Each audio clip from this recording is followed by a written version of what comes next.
morning, ladies and gentlemen. If I may just kindly have your attention, we'll be starting very shortly, so if I may kindly ask that we all take our seats and settle in anticipation of the arrival of the Honorable Minister of Environment and Tourism, Mayor Fielder Kiring. In the meantime, one quick announcement. There's been a slight change to the program. So the deal room meeting between the tourism project developers and investors will now be happening during lunch. So while lunch is happening between 12:45 and 1:45, that meeting will be happening at the same time at the Okavango room at the Grand Palm Hotel just across the path here. I think we should be ready to start in the next 5 or so minutes. If I may kindly ask that we fill the room from the front, please. So those of us that are sitting at the back, if we could just kindly move closer to the front, such that those who come in during the course of the program don't cause too much disruption by moving too far into the front of the room. Thank you.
Good morning, ladies and gentlemen. We apologise for the late start. We're waiting for a few personalities, celebrities to arrive, and we will get underway in 5 minutes' time, more or less precisely. Please bear with us. Thank you very much.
Good morning once again, ladies and gentlemen.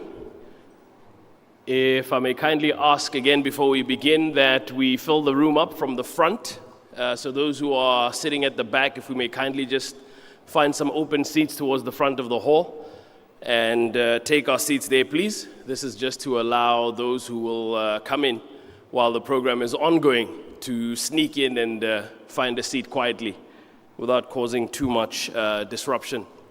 Ladies and gentlemen, let me, while she's busy with a quick radio interview, just recognize the presence of the Honorable Minister of Environment and Tourism, Me Filda Kiring. We truly appreciate that she has made the time in her schedule to be here with us for day 2 of the Botswana Tourism and Investment Summit. My name is Penyo Moroka, and I'll be your program director for the morning portion of today's program.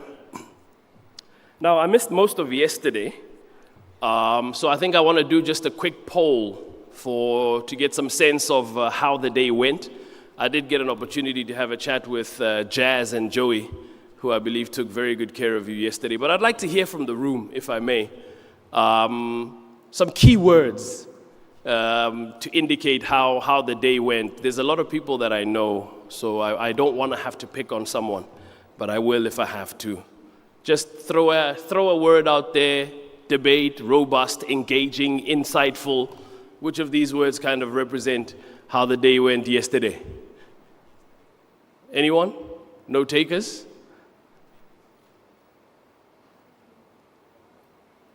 Okay, I will leave it there for the sake of time. But in my chat with Jazz and Joey, they told me that the day was a day of spirited discussion and somewhat robust debate. I heard a lot about the panel discussions that were very, very engaging. And I have every confidence that today will maintain that same momentum.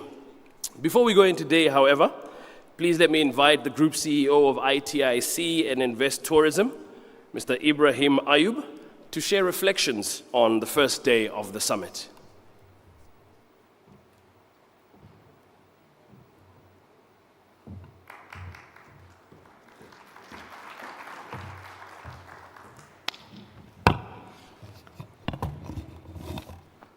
Thank you so much. I'll start saying good morning and Jumela.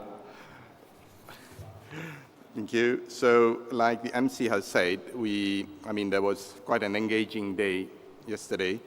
So I'm here to give you some key takeaways, what happened yesterday, right? And I think there are some scoops, I would say, some good news that I'm going to tell you what we gathered of the long hours of discussion and engagement. So I would say that this Botswana Tourism Investment Summit has been instrumental, raising the interest of one of the world's growing airline, Fly Dubai, in looking for the market prospect offered by Botswana. His Honor, the Vice President outlined the vision of the investment landscape of Botswana and mentioned Botswana is ready to welcome investors in the tourism sector. And Botswana has the incentive to cater for their needs. Just to go through a very quick outline on what are those incentives. Botswana is stable, peaceful, and transparent, the best in Africa. Botswana provides a peaceful and stable environment to its citizens and investors and has maintained peace since its independence in 1966. It has zero tolerance for corruption and boosts a sound legal system and adhere to rule of law.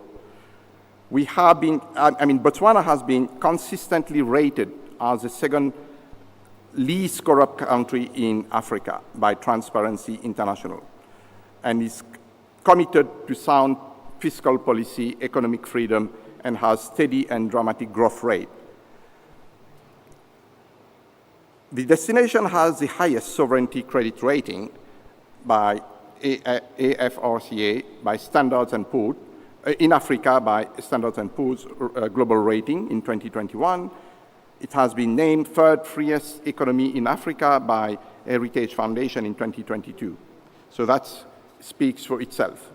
On the investment incentive, I mean, it's the lowest corporate tax in the SADC region, no restriction on business ownership, duty rebates on raw materials imported, duty rebate on importation of machinery, 10 years negotiable tax holiday, no foreign exchange control, remittance, and full repatriation of profit, deductible training rebate up to 200%. I mean, all these are some of the incentives which makes it a conducive place to do business.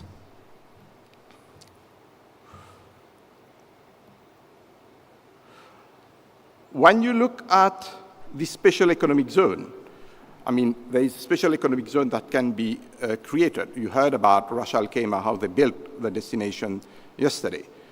Duty-free imports on specialist plant and machinery for manufacturing, waiver and transfer duty of land, property, and tax exemption for 5 years, and zero-rated VAT on over raw materials and raw materials that they are bringing for investment. I mean, this has been, you have heard also, the incentive from Batani, Mr. Batani, Dr. Batani Walter Matikani, Director of Macroeconomic Policy of the Ministry of Finance, and also during the conversation of Dr. Keith Jeffries and Professor Ian Golding from the Oxford University. I mean, I come back again on that real, the scoop of the day of Fly Dubai CEO, Gate Al Gates, stated that, I mean, they have ordered 30 of the latest Boeing Dreamliners plane.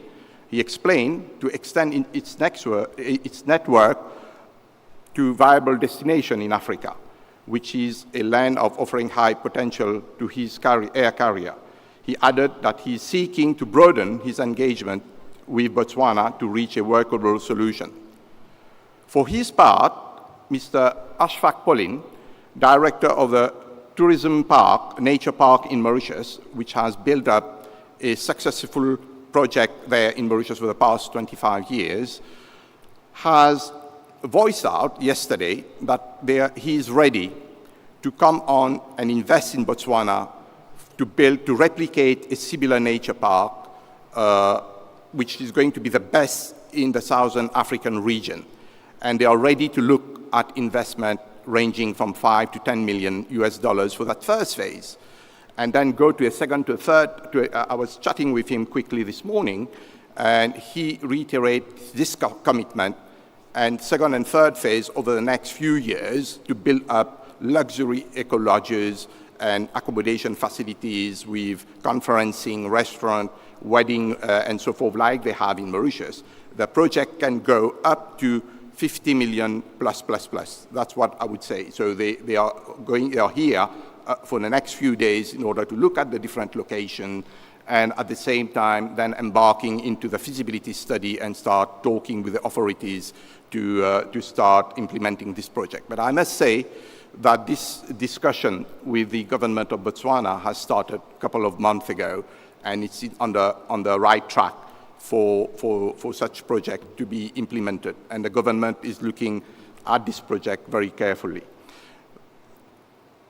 IFC, one our partners of the Botswana Tourism Investment Summit, led by the regional director, Claudia Conceição.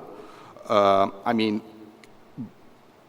the investment arm of the World Bank is keen to support financing laudable initiative in Botswana, based, of course, on bankable and viable project to develop the tourism landscape in the destination and promote at the same time social inclusion and local communities. We have heard on the panel yesterday, IFC is contributing through its funding to the greening and of all hotels, and is focusing its investment on and financing on the tourism industry, especially hotels, due to the strategic reason of commercial viability and environmental sustainability.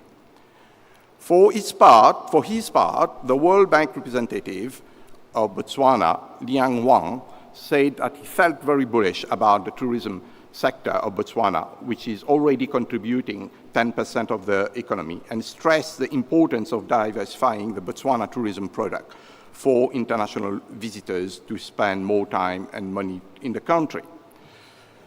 One of the key, I would say, discussion yesterday during the ministerial panel, Honorable Minister Hilda Kering mentioned about young artistic talent and could encourage, develop branding of Botswana through film, and that destination with its unique landscape could be used as a location by international film industry, right, by shooting. And that, when you bring international, film, Hollywood and so forth, so it will at the same time bring the awareness of travel and heightening the awareness of the destination globally.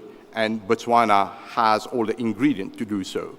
And that idea was supported by Minister Edmund Bartlett from Jamaica, who is of opinion that this challenge can be taken up by creating a conducive environment and offering the right fiscal incentive to attract international film producers in the destination.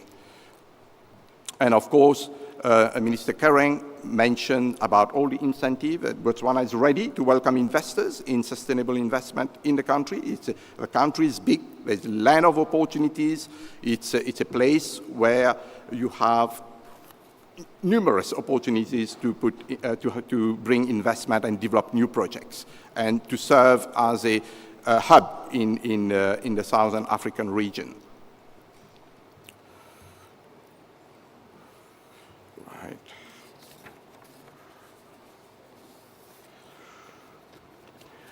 The EU, for its part, we have seen a video of Honorable Elena Kuntura, a member of European Parliament, who mentioned the EU is ready to engage with Botswana in sustainable investment path of the destination. And that has been reiterated by the EU Ambassador Petra Pereira, EU Ambassador of the Republic of Botswana, and the SADC, talk about the support of the European Union in infrastructural development and in bringing on board the private sector to invest in Botswana tourism value chain, especially eco-tourism initiatives so that they benefit to the local communities while protecting the biodiversity. One of the other key points we heard yesterday from Milat Investment, which emphasized the CEO Hamza Farouki, who has developed Hyatt hotels in South Africa, emphasized the importance of Botswana to have the presence of well-known international brand to build credibility in a customer-centric industry like tourism and to de-risk the market. During the summit, we have had a few projects presented, and two of the projects that were picked up were presented by Acting CEO Ketsumetsi Setlang of the Kasane and Kazungula were showcased. These two towns are located in the northern part of Botswana along a 14-kilometer waterfront site and adjoining the Chobe National Park. They have been endowed with development areas of investment in tourism comprising of residential, estate, and spa. It's a mixed-use development. Would comprise also a waterfront and marina, conference and event center, and leisure hub, to try to bring that place as a leisure hub. Last but not least, the summit explored the issue to be addressed for empowering women. And here we have to quote about the CEO of HATAB, Lily Rakorong, based herself on the statistic report of 2019 from Department of Tourism to highlight that 60% of workforce in the tourism industry of Botswana are women, and say that although the institutional and policy frameworks such as National Vision 2036 are supporting gender equality, women participation in the tourism industry should be evaluated in terms of ownership, shareholding, joint venture, employment level, and to be fully empowered. Well, that are the main key takeaways from yesterday of this first day conference, which has been very engaging. But one part that I would say, we are here to look at projects that are presented in this summit. So basically, you will hear around 17 projects that will be presented on screen. We have created a deal room, which is in the Okavango suite. So investors who are here, I mean, I will come to you later. I see few of you are here, and we will be engaging together.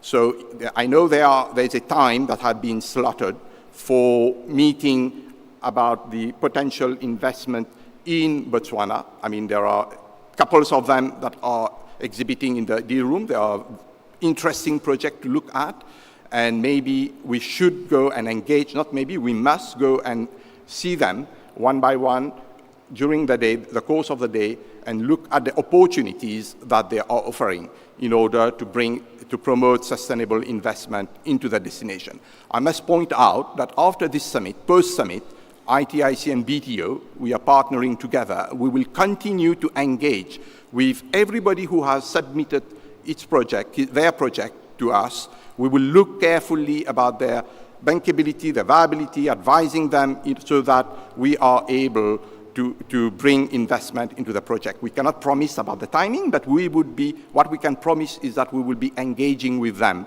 so that we can bring them we can take the time needed so that we can structure the investment needed into the projects. Thank you so much, and have a wonderful day.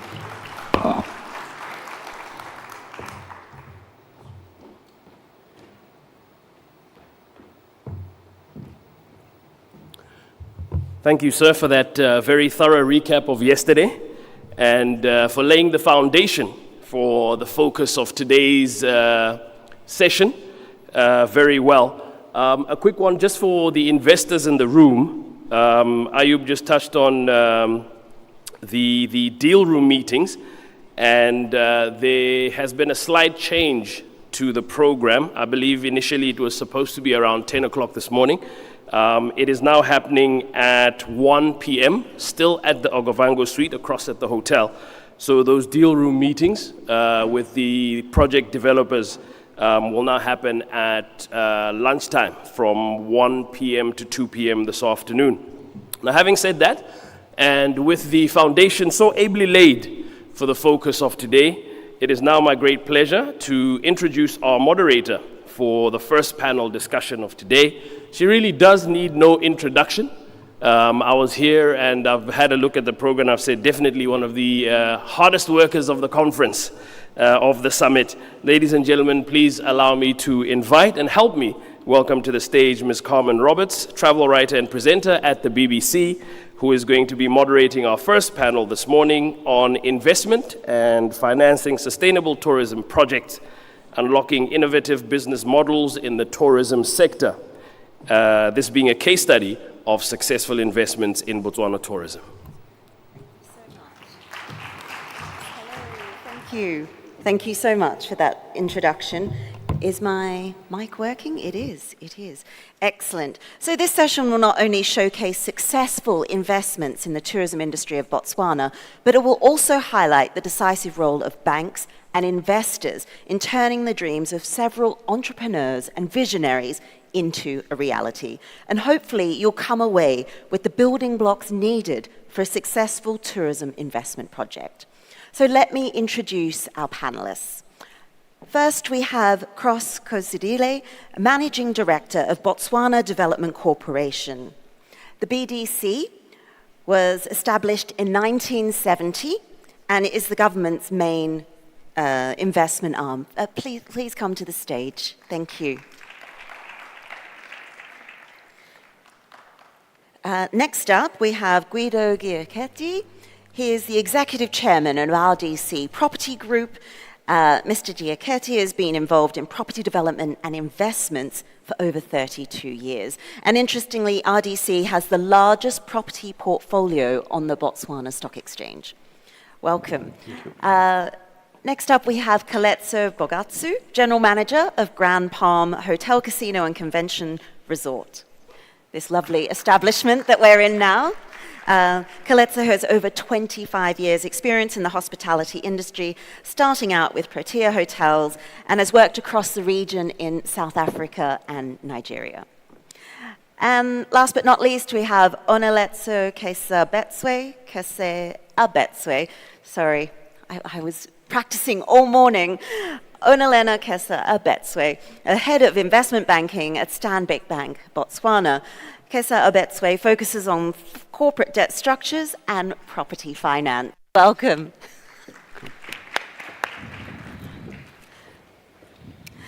First up, let's start with Cross Cosadile. Can you explain just briefly the role of the BDC and explain, give an example of a successful project so that we can gain some insight into the factors that are needed? Thank you very much. Good morning. BDC is the government's main investment arm, and it's also a development finance institution. It has a very long history, and I believe its footprints are in every sector of the economy, because traditionally its strategy has been very sector agnostic. We focus on all the sectors, including the tourism sector. And actually, if you look at almost all the pioneering tourism assets in this country, they have one way or the other some linkages with the Botswana Development Corporation. In its early years, it provided infrastructure to tourism companies. If you look at, for instance, tourism and hospitality, even where we are here, these are some of the infrastructure that has been provided by BDC. You look at the Cresta Maracanelo Group. It used to operate mainly in the hotels that were owned by BDC. If you go to all the tourism areas in the country, especially the key ones, you go to Chobe, there are BDC assets there. You go to Mashatu Nature Reserve, BDC has got its footprints over there, as well as in Mau. Okay, great. Thank you. Yeah. And how much of, I guess this is also a question for Stanbic Bank as well, how much importance is sustainability put on the projects? When a project comes to you and they have their outline, how much emphasis is placed on sustainability? Yeah. I think BDC is largely self-funding, which means we do raise own capital in order to own land to the promoters for the various projects. Sustainability becomes key in the sense that if you look at our funders, for instance, they expect to be paid back whatever we have borrowed from them. And also, if we invest in a project, our expectation is that it must yield some returns, it must create economic value, and we should be able to come out of those projects and reinvest in others so that we are able to empower citizens by divesting from our former projects. This means sustainability to us as a developmental organization is very important. One, like I said, from a return point of view, that we need to continue earning a return to be able to reinvest. Two, we want projects that can make an impact in the community. Like I said, we are not sector agnostic. Therefore, we go into other sectors such as, for instance, healthcare, because we want the communities to benefit from such projects. Other than that, we are also conscious of the environment to say our projects should not harm the environment because we want continuity, and the only way we can achieve it is to ensure that the environment is safe and we are able to operate in perpetuity. Okay. Thank you. Great. Mr. Kesa Abetswe, can you tell me about Stanbic Bank's point of view? What are the success factors that you look for, and how much of a factor is sustainability? All right. Thank you, Carmen. And I think we spent quite a lot of time practicing my last name. We omitted to do that for my first name, but I'm Onalena Kesa Abetswe, just Ona for short. Okay. Just a bit about Stanbic. I think we've been in the Botswana market as a commercial bank for just over 30 years. Regionally and internationally, we are part of the Standard Bank group, so you'll notice our shield logo being unanimous across the region. From an investment banking perspective, there are two main things that we focus on. Firstly, and this is our primary business, we provide debt funding to businesses operating in the market. But secondly, which is an upcoming avenue that we're offering in our market, is offering advisory services around the raising of capital. So it's not only about Stanbic providing debt capital to operators in the market, but it's also about us advising how best to access capital that's there in the market, because we as a bank are not the only type of capital provider. So we can play a bit more of a role to operators in the market. From a critical success factor perspective, look, I think obviously from a business model perspective, there would be subject matter experts within tourism itself. But what I would just like to touch on a bit is what would look like success from a funder's perspective that we can sort of lean on when we do our assessment on our side. I think first and foremost, it's just in terms of long-term access to your primary assets that you are operating from as an operator. For us to provide you long-term debt capital, obviously we need that certainty to be able to know that, okay, this operator has maybe a 20-year concession. And this is essentially where government support can even come in for those operators that don't necessarily own their own assets, but to know that there's government support to give them the assets to be able to operate from. I think just going on to that, one of the success factors we look for is around proven sustainability of earnings. I think just allow me to take a moment to contextualize this. I think through the business cycle, there's different paths. There's the early stage, there's the growth stage, maturity, et cetera, et cetera.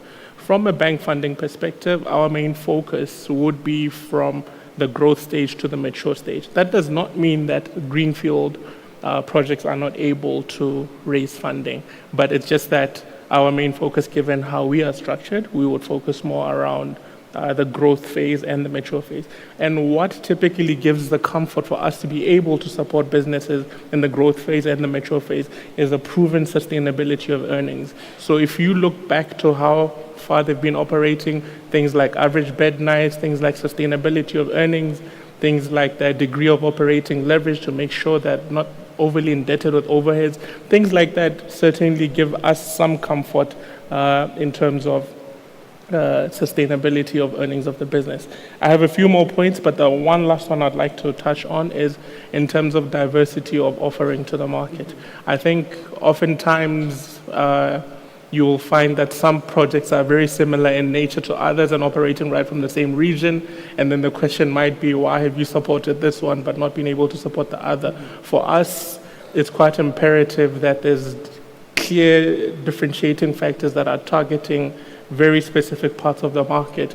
The more that is more specific, the better it looks for us. That's not to say that where somebody has an offering that's very generic and diverse, we won't be able to support. I think there then the strength of the earnings is then an overarching factor more than anything. So just wanted to give a view on some of the success factors that we would look for, particularly from a funding perspective. Oh, that's really interesting about the diversity, that you look at that impact on the market as a whole. Yeah. Let's cross over to Mr. Diakete now.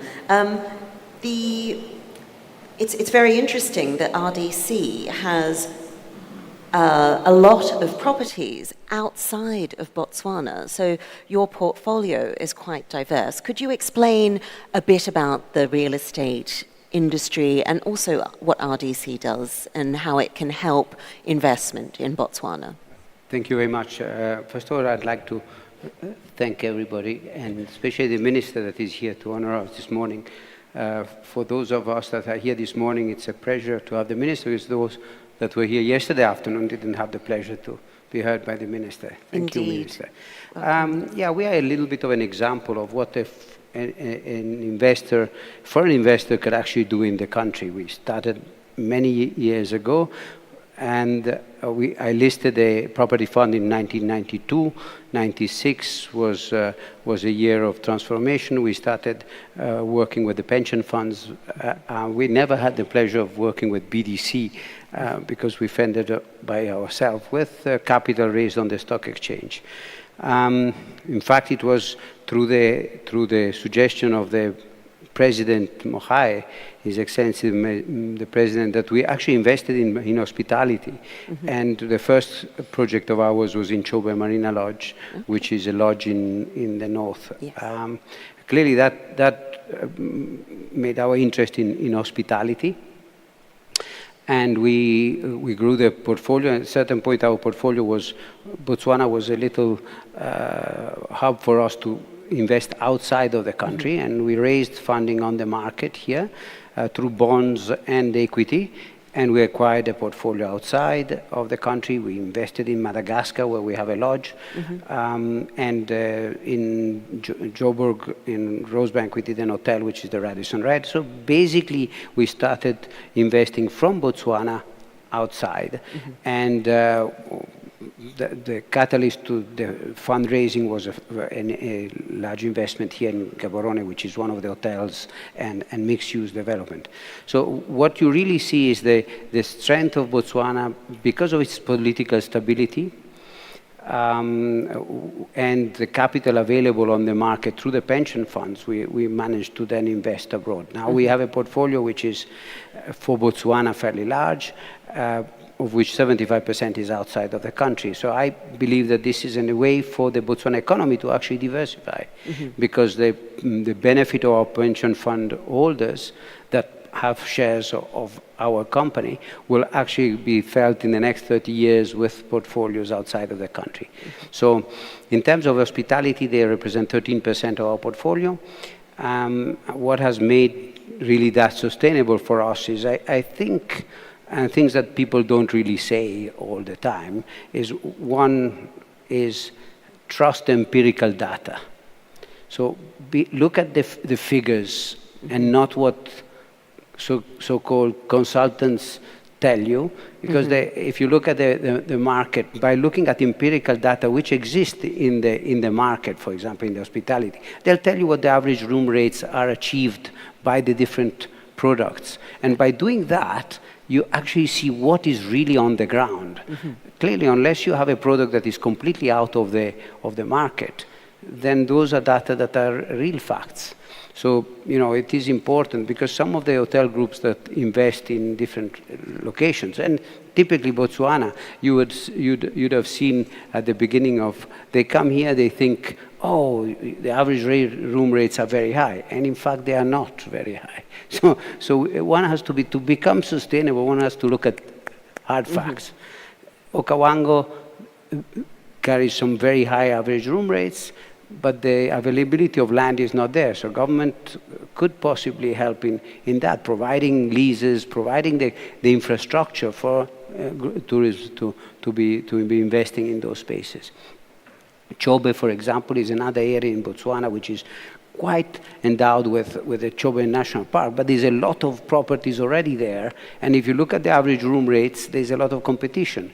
So again, it's not that I'm trying to protect where we are, but you can see where the markets are by looking at the statistics.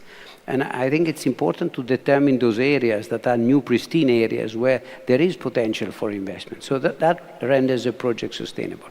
From a ESG point of view, clearly hospitality is a fantastic opportunity for the country. It employs, we've already heard it, the employment is very high. And the fact that we employ essentially citizens in all our properties, that is important, because it creates, every employment generated supports the large family structures. And you have cultural investment, because we invest a lot in supporting the cultural tours and cultural activities. So I'm taking an example. We started with some kids doing some shows on some traditional dance at Chobe Marina Lodge. Now those kids are now become teenagers, and they're even grown, and we provide them an opportunity to earn money over their lifetime. and they've been with us for 20 years. So those groups of cultural activities are integral part of the growth of our portfolio. So I think the effect of investment in tourism is even wider than other commercial investments. That's true, and I love that you've invested in the youth, because as we know, Africa has the largest youth population in the world, and that shows a lot of foresight, doesn't it, to invest in these youngsters and foster them, and they can grow within your hotel and resort projects. So that brings us nicely on to Kaletso Bogatsu. From an operations side, you know, you're at the helm of one of the premier MICE places in Gaborone. Hold on, I've mispronounced that as well. Gaborone. So tell me about your perspective from an operations side of things. Thank you, Carmen. And yes, you are so correct in saying that we do have such a unique product, and we are blessed to be able to facilitate the amount of conventions that come through here from an international point of view. So just to touch on the history of why collaboration and investment is so important, more especially in the tourism and hospitality industry. So Piedmont has been in Botswana since 1995. They're a South African-based company. They came in here and collaborated with BDC, who's the shareholder of the property that we are at the moment. So when Piedmont started as a management company in Botswana, the only facility that was available in the property was the Walmont, which is the main hotel. Mm-hmm. And that only included the two conference rooms, the Okovango and the Moremi. Piedmont then later on invested in the building of the Metcourt Inn and the casino as it stands today. Just to showcase the collaboration between the two shareholders, in this case being the BDC and Piedmont, BDC then built this structure that we are at the moment that is called the Gaborone International Convention Center. It was actually the first ICC in Botswana. We've obviously subsequently to that, Botswana has built a couple of other ICCs in various parts of the country. And I think in that it just showcased why it's so important for collaboration of the two big brands to take place. And you know, obviously it has contributed to the GDP growth or the tourism industry, and not just the growth of it from that point of view, but in a lot of aspects, you know, from an employment point of view, from just injecting into the tourism industry and giving other investors the opportunity to realize this relationship that actually has been going on for 28 years and still going strong till today. We are hoping, obviously, in doing more projects together. In later years, the two shareholders have actually acquired what we call the Mondio, which is 12 kilometers across the city. Mm-hmm. They've also both acquired a property in Francistown called the Metcourt Inn Hotel that has got 56 keys, and which also includes the Citibank Casino. So it is possible that two brands of this nature can collaborate to expand and give value to the tourism industry, as we are seeing with Piedmont and PDC. That's great. So these new properties that you're talking about, are they going to be MICE properties or business hotels? What are we looking at in coming up in the future? Obviously, our intention at the moment as Botswana and our focus is to create a MICE industry. Mm-hmm. And if there are going to be any plans of BDC and Piedmont taking this further, it will be to enhance what it is that we've already got. So I think that's the focus, not only for Piedmont and BDC, but I think the focus for the country, because once you mature that MICE industry, everything else becomes a ripple effect. And it just creates a whole new dimension in terms of employment and enhancing of the tourism status.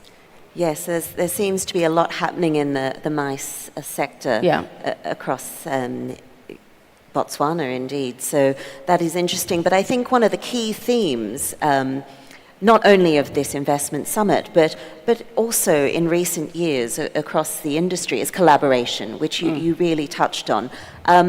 How important is collaboration? Let's ask Kosidile. How important is collaboration, but not only with big brands, can larger brands collaborate with smaller brands, like SMEs, for instance? Is there a place in the market for that? Thank you very much. I think collaboration is key for us, I think from two dimensions. One, established brands have set standards in terms of the service that they render. That assures potential customers the comfort and the level of service that they want. Secondly, they have proven commitment to what they are doing. To us, that is what you call skin in the game. When you collaborate with larger brands, normally they've already met the requirements to demonstrate skin in the game. And therefore, you are assured of a partnership that is going to be durable. As I have indicated, with BDC, because we also have a developmental mandate, once we achieve a mature relationship with a mature brand, we seek to exit in order to fulfill some of the developmental obligations. It can be one, to broaden the private sector participation. Two, it can be issues of economic inclusion to ensure that we accommodate women investors, we accommodate youth investors, we accommodate citizens in general. So we see a lot of opportunities in terms of larger brands being able to collaborate with smaller brands through BDC's initiatives. We are also able to invest in terms of equity participations. That helps us to hold, I would say, shareholding on behalf of the smaller brands, so that when they are at the right level, they can take over the BDC stake. Okay, and what about from a Stanbic Bank point of view? How is collaboration viewed, not only public-private, but from the private sector? Is this less risky from a Stanbic Bank point of view? Thank you, Carmen. Thank you. So from our perspective, we view collaboration perhaps at a slightly different level from collaborating at the operation level. I think one of the things that's quite important from our perspective is being able to collaborate with perhaps funders as well that will have a pass-through to the sectors themselves. It's not necessarily always us looking to sort of provide capital directly and have bilateral, if I can call it that, in nature. I mean, we've worked quite closely with players that are industry experts. I think, as you can hear, Kosidile is talking very particularly about the sector.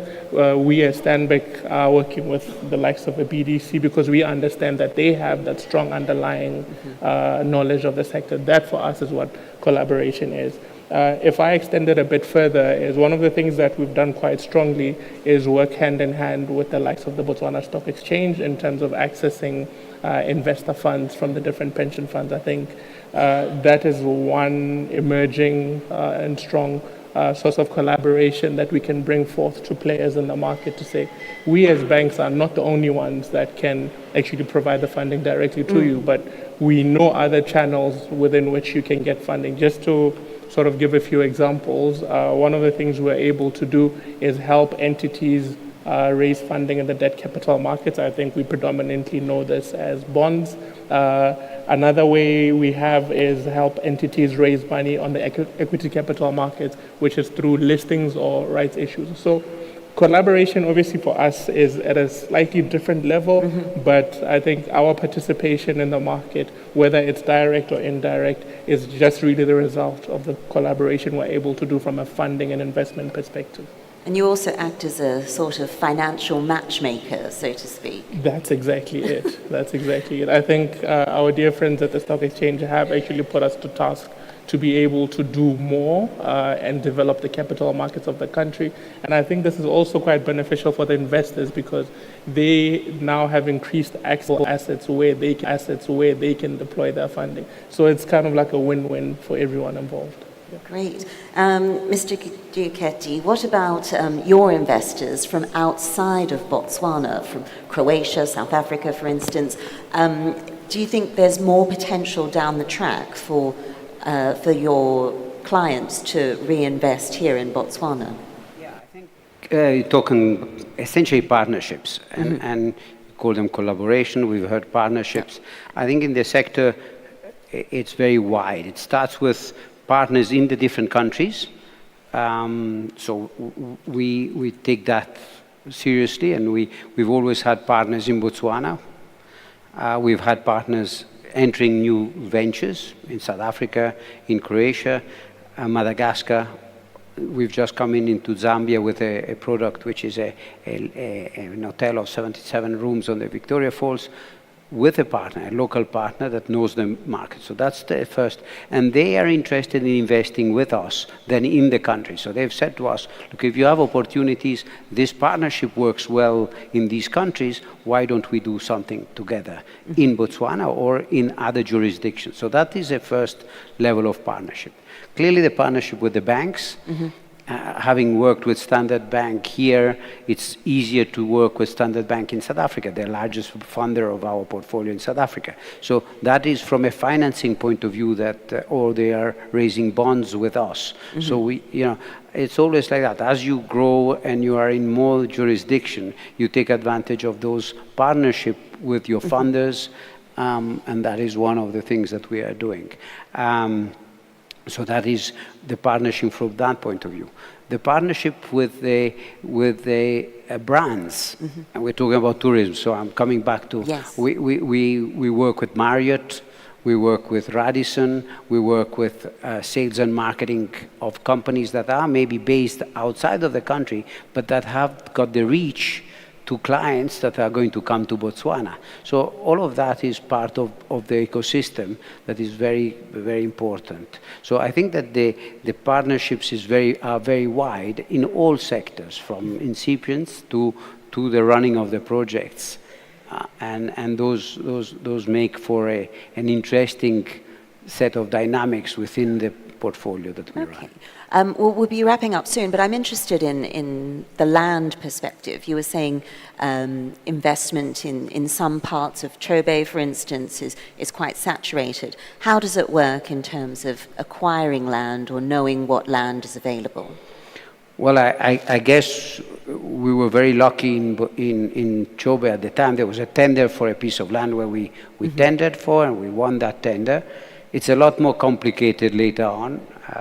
I must say that is one place where we think the government of Botswana needs to be a little more clear on especially with the concessions in the Okavango and places like that. We've been tendering to get some concessions, and we've never really managed. Now we're looking at some acquisitions, but it's always fairly complicated. Even in joint venture, it is complicated. So I think that's an area where I would suggest that there should be some more clarity on the leases, on the type of concession, and giving opportunities. And in certain way, I would like to believe that having proven in the country that we've invested billions in the country, that there should be a recognition of the effort that one does in a country, and then have some sort of consideration for that. Yes. So that's a little hint to to our host country, and I think it's an important one because a conversation for later. Conversation for later. But I must say, in other countries where we operate, there is this kind of conversation, and it happens. So we are competing for capital. The capital can go somewhere else, and that is what is happening. We are investing in countries where within very little time we are able to grow our portfolio, because there is this kind of collaboration, again, partnership with the authorities, saying, come and invest here, and we will facilitate, because we see that you've already invested quite a lot. So I think at the end of the day, capital can flow from one place to another, and it's important that we become competitive. Yes, and I think this conference seeks to open those doors, Correct. for instance. And I know that in the next session, where a lot of hopeful entrepreneurs will be pitching to the audiences that, for funding and for partnerships, there's a lot of hotels vying for money. So what is your advice as industry stalwarts? What's your best advice for these people who are looking to get a foot in the door in the industry? We'll just go down the line. So, Mr. Giachetti. As I said before, empirical data. Get the figures right and do your analysis of the market. Or your project is totally out of the market and it's an innovation or whatever, then you have to take a more risky approach. But get figures, because too many people have burned their fingers by not having the right finger. You don't have a problem in Botswana because there's an incredible stability, economic stability, political stability. In other countries where we operate, that has not been the case. I'm talking about one of the places where we invested a long time ago, and with the ups and downs from a political point of view, it's been quite a challenge because tourism immediately stops coming to a country where there are elections that are creating problems and things like that. So I'm talking about Madagascar, where the tourism really dropped quite a lot during all these years of uncertainty. So I think those political stability is important, but fortunately we're endowed with political stability and economic stability in this country. Great. Cross-Kusudile, what is your advice for these hopefuls? What's the best way to get a foot in this door? I think for BDC, we are a risk taker. We provide patient capital. We look at early stage companies. And the reason we do that is because we are looking for broader impact, not just financial viability. Nowadays, there are many forms of funding that one can access, provided one fulfills certain requirements. For instance, a demonstration that you are going to create a green environment that comes at a cheaper cost. I will advise those who are seeking funding to seriously, just from the beginning, to try and make their projects environmentally compliant, because that enhances the chances of getting cheaper funding. Secondly, I think we want projects that are viable. We don't want projects that we become patient with only for them to collapse along the way. That is why I had earlier on emphasized the need for skin in the game. That as they bring forward their proposals, they need to demonstrate commitment to those projects as well, because you cannot partner with someone who lacks commitment. That is very key for us. And also, I mean, we are operating in an environment that has got its own laws that need to be adhered to. Our expectation is that the projects that come forward, and for them to be successful, in all respects, they must demonstrate adherence to the laws of the country.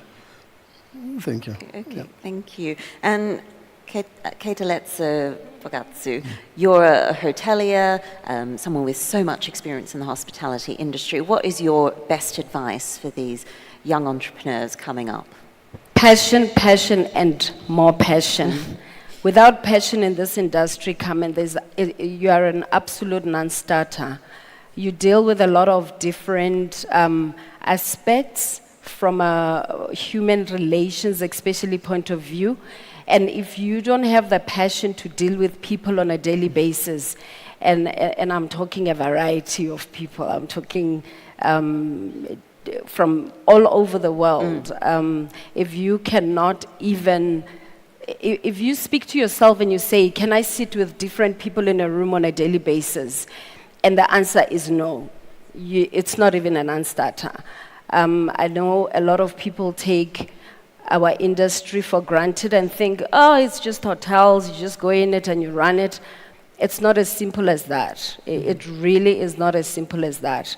It takes a lot of hard work, especially when you're starting up a new project.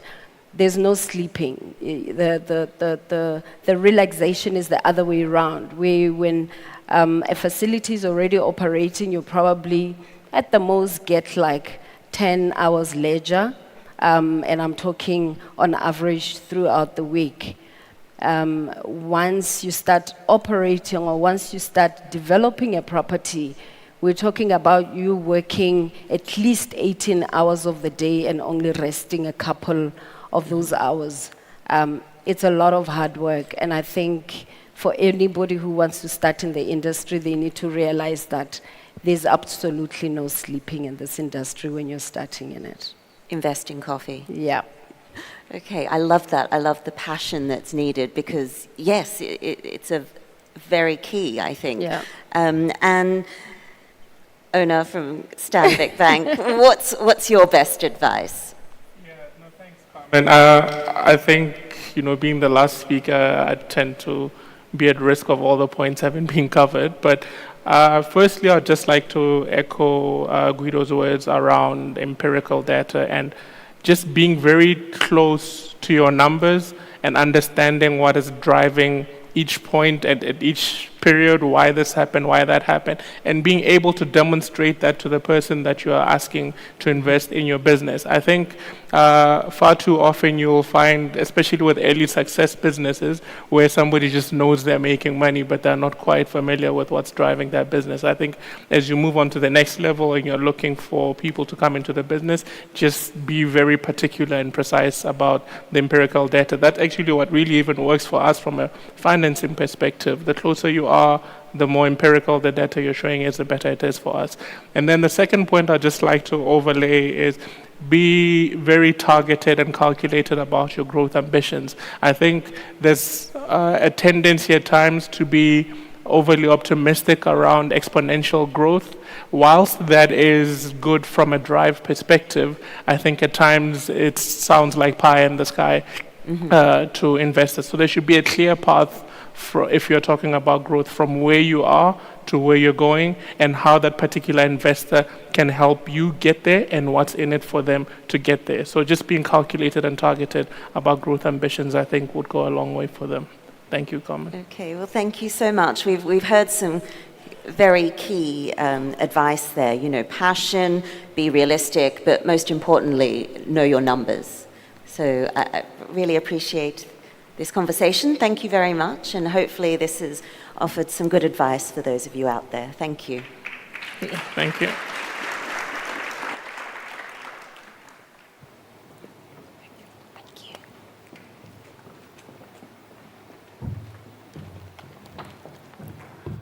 Can we have another round of applause, please, ladies and gentlemen?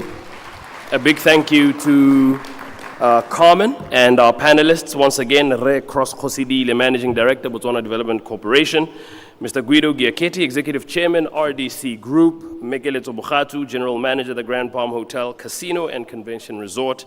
Le Re Onalena Kesiabe, Head of Investment Banking at Stanbic Bank, Botswana.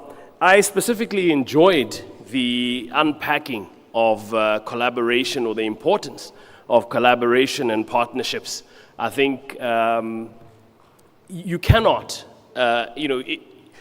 collaboration is the critical ingredient in unlocking and turning, the dreams and the visions of entrepreneurs in this and any other sector really into reality. So I thoroughly enjoyed that. But another two key themes that I think really stood out for me was from Guido and Ona, be realistic. I think that's what I heard, the importance of having empirical data, knowing what drives your business, knowing, why you're where you are in that position is about being realistic. And I think, as an entrepreneur myself, we do, yes, tend to be overly optimistic, even in our projections and what have you. We believe so much in the dream, we believe so much in the vision, that sometimes it's important to step back and bring yourself back to the ground and say, right, what is the real situation?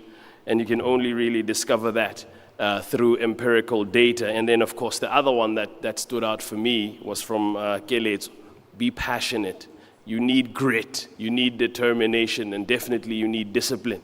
You know, if you're going to be on site 18 hours a day, you're going to be looking after guests 24 hours a day. This business is not for the faint-hearted. But this is not to dampen the spirits of those who will be pitching earlier, just maybe giving an opportunity to tweak and slightly pivot the pitch deck if necessary.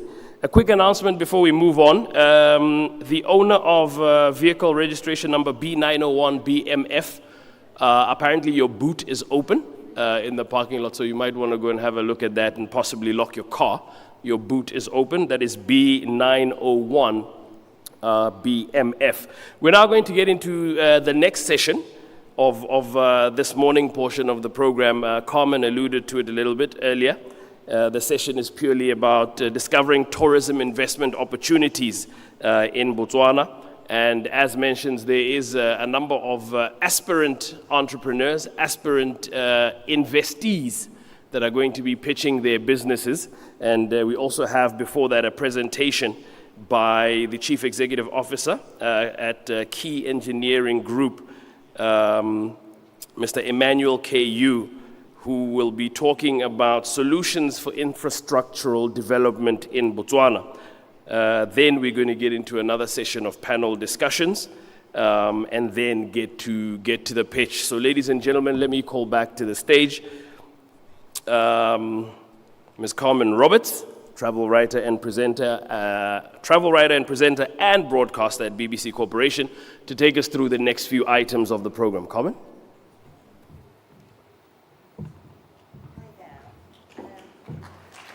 Hello again. You must teach me how to do that at the end. Thank you. But before we get underway with the investment projects, we've got a short presentation by Emmanuel Yu, Chief Executive Officer of the Key Engineering Group. And we'll have another presentation, and then we will call up our panel of experts to the stage. So let's just have a couple of quick presentations before we get underway. Thank you very much. Please welcome Emmanuel Yu.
Thank you.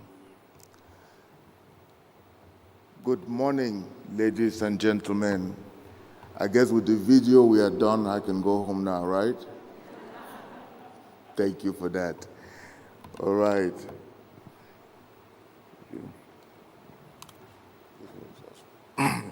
Okay.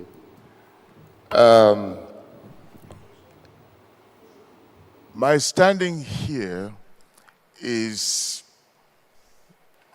mostly because for the last 27 years, I've been involved with the operations at the #1 airport in the world for passenger movement and cargo movement, operations. And what we're talking about is about 100 million passengers per year. And the number of takeoffs and landing is 2,800 plus per day. 2,800 plus takeoffs and landing per day at a facility that has 5 runways. Of the 5 runways, 2 outer runways for landing, 2 inner runways for takeoff, then a 5th runway that can operate both on takeoff and landing. Now, I was privileged for the first 10 years of those 27 years to be the chief electrical engineer, reporting to the director of engineering, responsible to make sure that the electrical systems were always operational. You do not want to have a flight on final approach and then lights go out on the runway. So we made sure that's always working. And in that vein, I was able to understand also most of the operations at the airport and be able to go to various facilities and be able to advise them on their own operation. After you master the art of running your own, everybody wants to come and hear what you're doing right, what you're doing wrong, what it is that you can improve on, and so on and so forth. So that is why I am here today. The second reason I am here today is I happen to be born on the continent from Cameroon. So this, for me, is personal, is passion. I have been to several countries. Just to talk about that. So when we get into the meat of this, you will understand a lot more. So the video was to show you a little bit about what we do, and this is an overview for Key. We do engineering, we do construction, we do construction quality control, we also do facilities engineering, as well as power quality. Power is very important on the operation of airports. We found out the wrong way at Atlanta on December 17, 2017, where we had a complete outage in this passenger system. All the terminals went out. That particular day, I happened not to be in the city, but within 15 minutes, I was getting calls. And I'll be remiss if I did not tell you that today I have been part of the solution to what occurred in 2017, where we're trying to implement a fix that will enable us avoid for that type of scenario to ever occur at Atlanta Airport. Now, Key Engineering, we talk about partnership, collaborative efforts. So we have collaborating with Michael Baker International, Chuafe, BRTU. And the reason is because we understood very early on that when you go to talk with your client, it is important to be able to offer them a solution to their problem so they don't have to go shopping for the next part of your solution. So if the client comes to you with a situation, you either have the answer in-house or already have partners that are able to provide that solution. So essentially, you give them a turnkey for whatever the situation is that they need to address. We are here today to talk about Botswana. I was privileged to be here during the U.S. trade conference a few months back. I heard the president of this country speak, and then I heard the minister speak. And that's why I came back today, for this particular opportunity. Thank you for that. So we are basically here to partner with the country to help promote tourism as you want it. And we understand that the first facility that everybody encounters when they enter into a country is an airport. And the way they navigate through the airport makes that experience already very encouraging or very disappointing. So we will be looking at all of that as a complete package, and we'll expect the government to tell us how they want to improve their facility, and we'll tell them, we'll propose to them how we believe they can best implement it. And because we believe that you know best what you want. I cannot come tell you what I want. I know how all the other airports work. So when I come to you, I'll say, okay, if you want A, I'll give you A with this caveat to it. That's what we're all about. So when the government tells us what exactly they want, then we're in a position to now develop a specific program that will work to their needs, that we'll be able to implement within the time frame allotted and the budget given us. Now, as I said, we have relationship, as I advised earlier, and the government will be the partner in this whole venture. And most importantly, we have experts in our team that are ready to provide a solution. Then we are proponents of technology transfer. As I said, I was born on the continent. So the most important thing that I want you to remember, if you make key a part of your operation, when we're done building the facilities, we will train Botswanan on how to operate them, maintain them. Why? So that at the end of the day, you don't need me to come back and repair things for you when you have the technical know-how for some of the young people that are in your country. That is the end story here, if you take nothing else. So we are looking at international, regional airports. That's why I say you tell us what it is that you're proposing to do, and we come in, we develop various scenarios, and we offer them to you.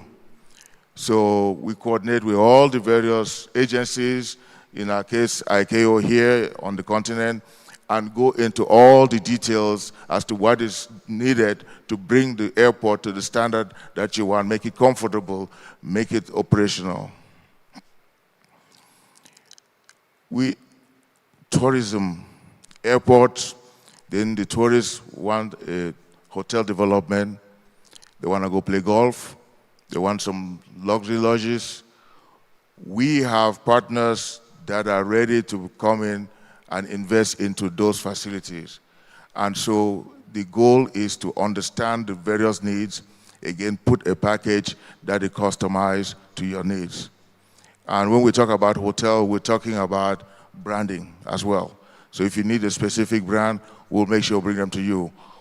The advantage of having relationships with a lot of different entities make it easy to afford that. Also, yesterday I heard Air Botswana, Ethiopian Air. I work with Ethiopian Air for a few other things, even with Atlanta Airport. So if we want to, when the facilities are built, the demand for passenger traffic is there, and you need more airline partners, we are also able to negotiate and bring those partners to the table to talk with you.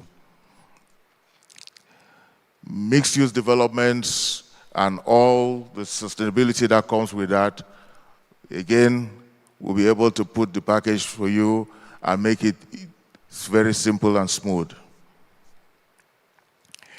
If a tourist comes to the country, God forbid, gets sick, get into a hurt or something, they want wellness centers, hospitals. You don't want them to go back and put in a TripAdvisor. I got hurt and I did not have a facility to go to for treatment. So we make sure we build state-of-the-art facilities so they get their treatment. So on TripAdvisor, they will say, I got hurt, I needed a facility, I went in, it was state-of-the-art, I recommend you go there and not worry about getting sick or getting hurt or anything when you're in the country. So again, packaging will be available. All these facilities, when they're all built, ready to go, what do you need? Public relations. Give people a reason to come to Botswana to use this facility that would justify the cost that you put into building them. So in that vein, I'm going to call on my marketing manager for a few seconds to talk about that part of it so that you can understand what it is that we can offer you. Ms. Anze Mofo, please.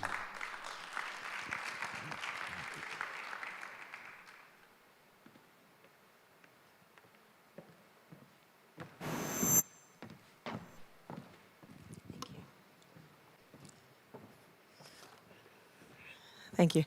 Good morning, everybody. Come on, cheer up a little bit. It's a beautiful day.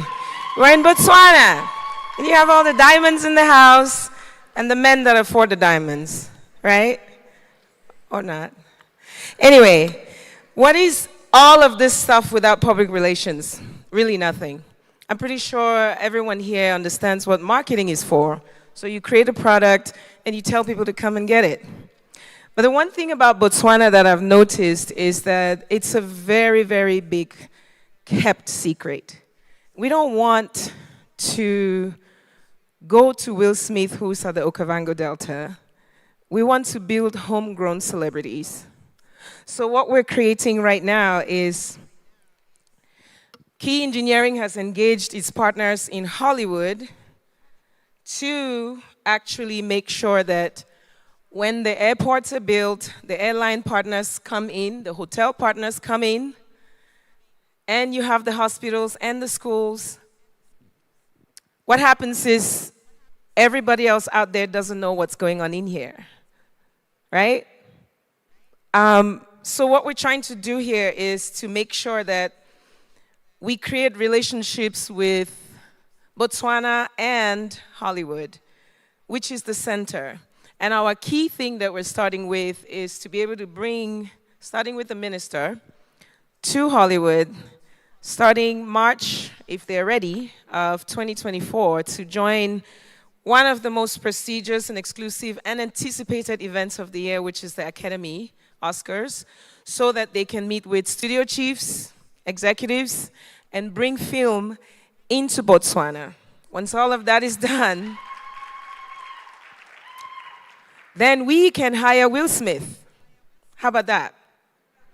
We give him a job and tell him, you come to Botswana, you make the film in Botswana, you bring people to Botswana, and then you take it back to Hollywood and tell them what you've seen in Botswana so they can come. And we do all of the press releases here. We do all of the movie scenarios in here. And that's Gina. I don't know if any of you know Gina Prince. She's one of the honorees last year who won an Academy Award, and she did the movie Woman King in Benin. And that highlighted Benin. We've done with Ghana, South Africa, and she's ready to come to to Botswana and create that particular scenario. So we want to make sure that we bring public relations into Botswana in a way that will make the rest of the world know and understand what Botswana is up to, besides just diamonds. Thank you. Thank you very much, Anze. Now, I told you I heard your president speak a few months ago. I heard the vice president yesterday talk about joint venture, and I heard the minister talk about tourism. One thing I want to emphasize is Atlanta Airport, before becoming #1, was just a field. It was an airfield with crop dusters. That was it. It was used by farmers. Then there was a visionary at that airport. He used to be the mayor for the city, Maynard Jackson. He had a vision, and he says, build the airport, people will come. Everybody thought he was crazy because they were not seeing the traffic. Guess what? More than 20 years later, they've built the airport. People have come. Maynard Jackson is dead and buried, but his legacy lives on. The airport was renamed after him when he passed. International Terminal was named for him. Highways named for the man. So I'm saying this to say vision, visionaries, very critical to development. It makes you selfless. Now, all of what we just talked about, the team that will be in front of you from the first go all the way down is here. We like to call ourselves a mini United Nations because, as I say, I'm from Cameroon, and they is as well.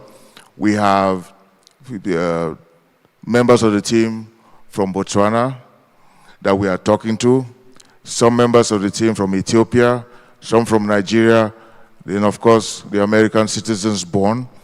But the point is, with that whole team, we are ready to come in and grow with you so that in next 10, 15, 20 years, you will also be another success story. And then we're talking about accessibility to come to Botswana. It's very accessible. Instead of hopping left, right, center to get here, it took me a few days to get here, it will be faster and it will be more enjoyable.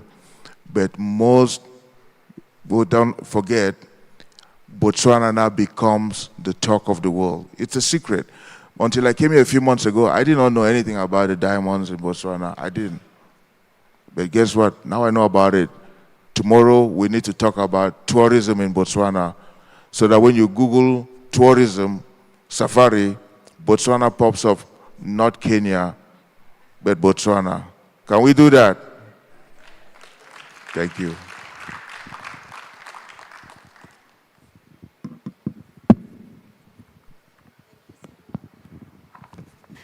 Thank you so much, Emmanuel and Anze, for such an inspiring presentation. I love the foresight. I love the foresight that you're including the youth of today and also hoping to get to the Oscars. That's amazing. Let's watch this space. I'm definitely going to be tuning in March to see. Wouldn't that be fantastic if our minister was at the Oscars?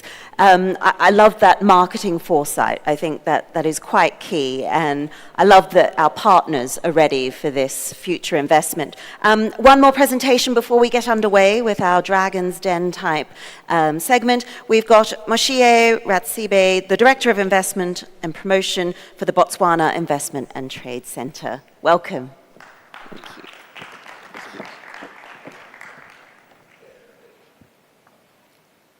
Thank you so much, Program Director. Good morning, everyone. My name is Mushira Tsebe from the Botswana Investment and Trade Center. I work as Director responsible for investment promotion. My portfolio has got a focus on financial services with a bias towards what we call International Financial Services Center. I also look after the tourism businesses, education, health services, and others, including ICT. I don't know whether my presentation is ready now to play. I could do with the help of the flicker. Okay. Thank you so much. Okay, it does work.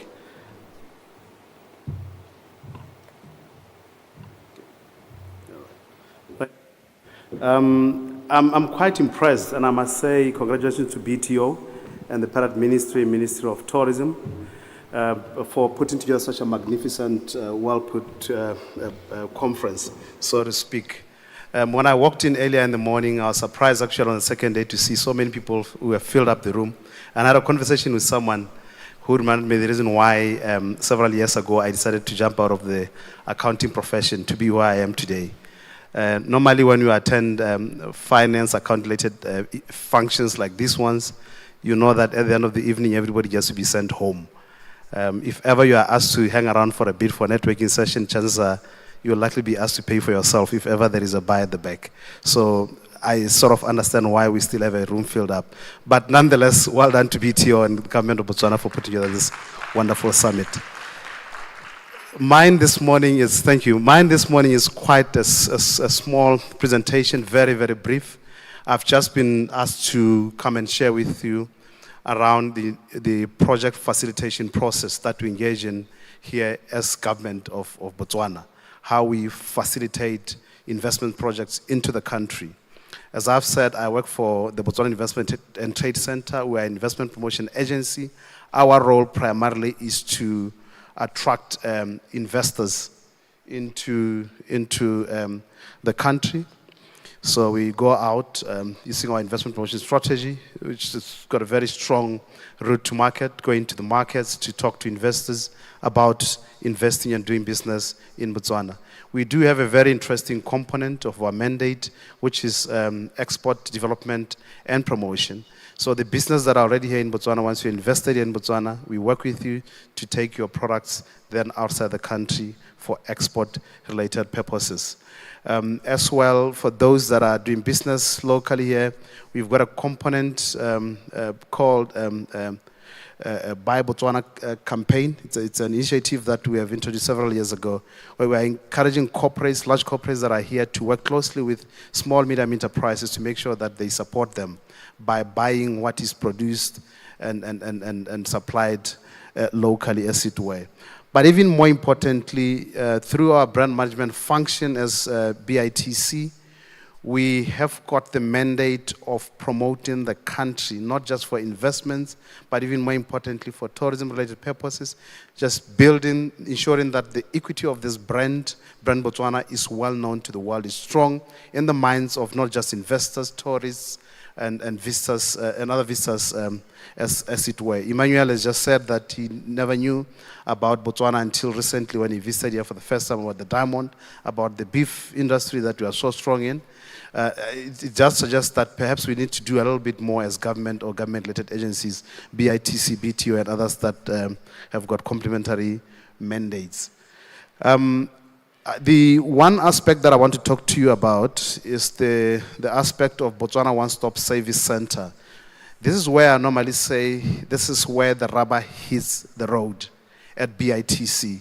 We have a one-stop service center at our head office here in Gaborone, where all investors who have decided to come and set up business here in Botswana come to for facilitation.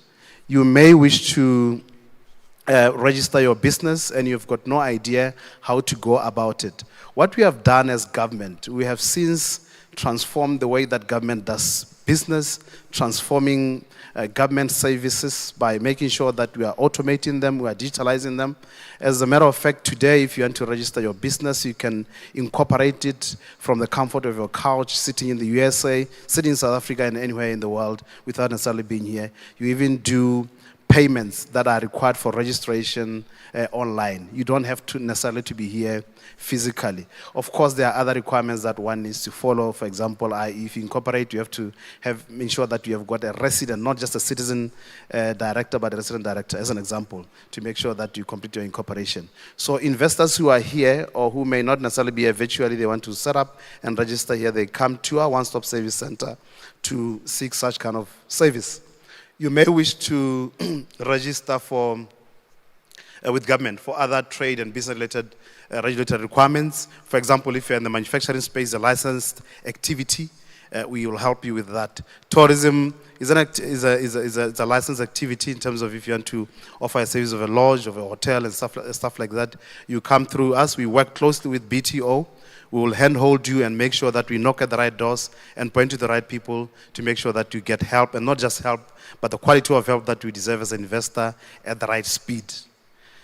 If you are looking for land, ordinarily commercial land, you want to build a hotel, a lodge in Botswana, what then happens with the land authorities, generally speaking, is that these land parcels are advertised as and when they become available.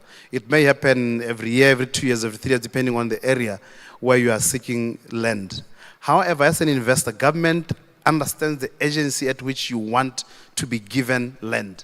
Through our Botswana One-Stop Service Center, working with other partners such as the BTO, if you are looking for a commercial land to build a lodge, for example, a hotel, you come to BITC. Instead of waiting for 2 to 3 years, 4 years for the local municipalities to advertise the land parcels as and when they become available, we will ensure that government allocates you land directly with speed. So essentially, I often say that we essentially just jump the queue for you. You don't have to queue like others that are just visiting for the purpose of touring the country.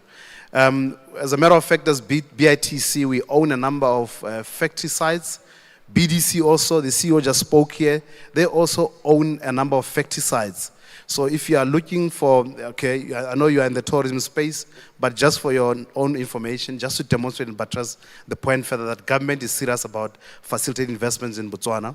We own a number of factory sites wherein you are looking for soft land as an investor. We are able to allocate you factory space directly. BITC, BDC, that's what we're able to do. We'll connect you with the right banks to make sure that you are able to be assisted, opening of bank accounts, utility connections. We've got liaison officers in these different government agencies where the procedure or the protocols are such that when we are bringing investors to them, they assist them with speed, with the quality of service that they deserve. Importantly, we've just been having a discussion here, the panel that came out of here, the BDC CEO, mentioning the fact that one of the things that they consider from a project point of view is really around issues around environment, where you have to comply with certain environmental requirements. Again, as BITC, we have got liaison officers within the Ministry of Environment. We will make sure that we handhold you. We take you to these offices. We make sure that you get the right help at the right speed, at the right quality. It may as well be that when you set up here in Botswana, you are looking for certain skills that are not really readily available in Botswana. Or as a business owner, your wish is to come and run the business by yourself, to operate the business physically, living here with your family in Botswana. You are looking for immigration-related authorization, requirements around visas, work permits, residence permits. You come to BITC. I can assure you, this we do with speed. This we do with quality. I mean, usually we say it takes 14 days to issue a work and residence permit for a skill that is not readily available here. Of course, you still have to follow the necessary requirements, labor-related requirements. You still have to advertise the role. You have to demonstrate that you could not find the skills here. Once you have satisfied that, you through BITC, you apply. We take your application. We have a board at the Labor Department or the ministry that sits every week solely to look at our applications as BITC. So therefore, we are able to turn around this thing within 7 days. But our protocol says 14 days.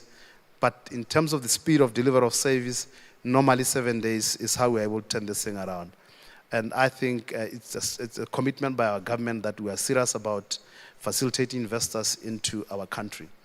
Other requirements around taxes, where you want to register for taxes, or you've got issues. Okay, we hope that you don't have. You've got issues with the tax authorities. We are the go-to people. You come through us, we will handhold you and make sure that you get that necessary help from government, different government agencies.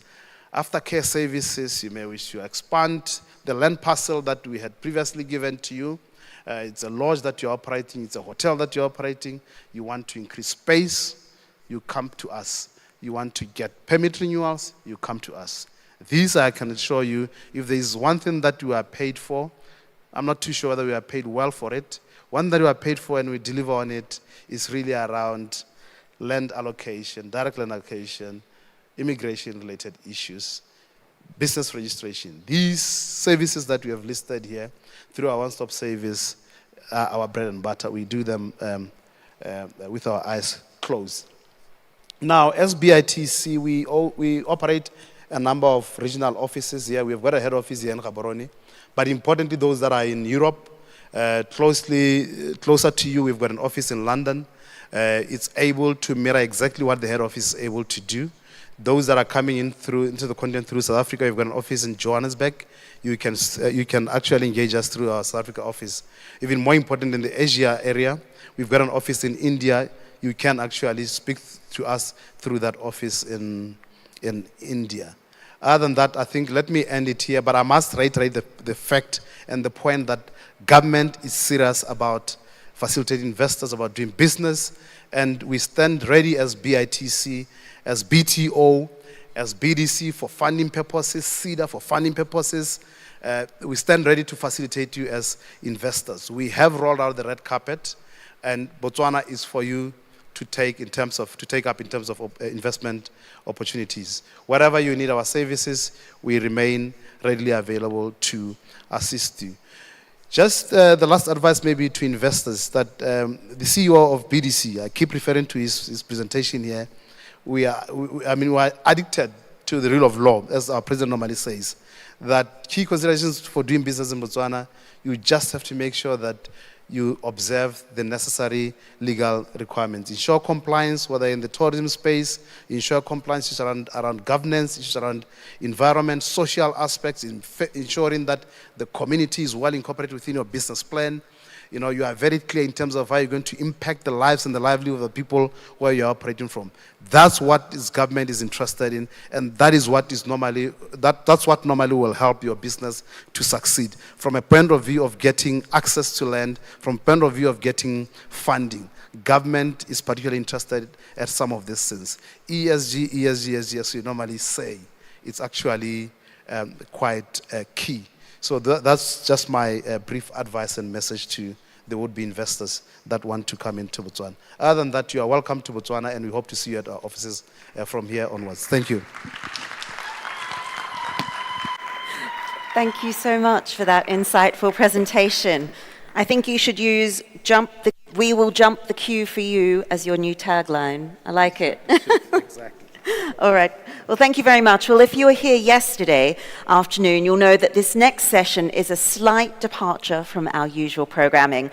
We're stealing a concept from a popular show in the UK called Dragon's Den. We'll be showcasing the entrepreneurs and their projects that are looking for that crucial funding, investment, and partnerships to get off the ground. We'll be allowing these entrepreneurs to present their projects, a brief elevator pitch, if you like, before our panel of experts, and of course you, our esteemed audience. In turn, our panel of experts, who I'll introduce very soon, will be asking some searching and probing questions to test the business models of these projects presented before us. It's sure to be a lively and interactive discussion. So let me introduce our panel of experts. First, we have Professor Ian Golding from the Oxford University. He's the Professor of Globalization and Development and the founding director of the Oxford Martin School and the former vice president of the World Bank. Ian has a long history in Africa and has served as an advisor to Nelson Mandela. Please welcome Ian Golding to the stage. Thank you. We also have Gerald Lawless, the WTTC ambassador and former president, and also CEO of Jumeirah Group. Please welcome Gerald. And I don't want to interrupt your wolf whistle there. And finally, we've got Gobusamang Dempsey Kabine, the CEO of Corporate Nexus. Not only is Mr. Kabine experienced in international trade and development, he's also an aviation expert with over 30 years' experience in the industry. Now, on to our presentations. We have 9 projects in this session, and the brains behind the projects will have a brief 3-minute pitch. Now, this is crucial. I will be timing you, so please be succinct. And afterwards, they'll answer a few probing questions from our panel of experts. We now welcome to the stage our first entrepreneurial hopeful, and this is a hotel facility which will be presented by Buthelezwe Melilo, Group CFO of Choves Limited. Please come to the stage. Are we here? No. Okay. Opportunity lost. Never mind. They might turn up a bit later. Moving forward, our next one is Holiday Resort. In goodness, I haven't had a chance to practice this. I'm sure I will butcher this, but a holiday resort in Salibe, Pehikwe, and it will be presented by Tebe Sefako, the Managing Director of Safi Holdings Limited. No show as well, okay. Next, we have, I feel like an auctioneer here. Oh, I'm so sorry, was I too fast? I'm so sorry. Mr. Melilo, Group CFO for Choves Limited, and he will be presenting about a hotel facility.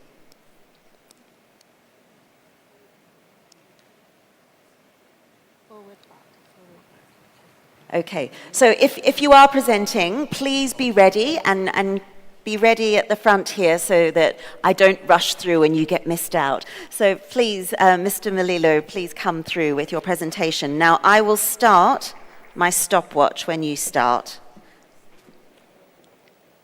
Thank you very much. Good morning, ladies and gentlemen. Yeah, I'm the first one here. I don't know whether it's luck or bad luck, but I'll give it a go. Thank you. My name is Butule Mlilo. I'm the Group CFO for Showvest. Showvest, it's a company based in Chobe, and I'm here to present to you an investment opportunity.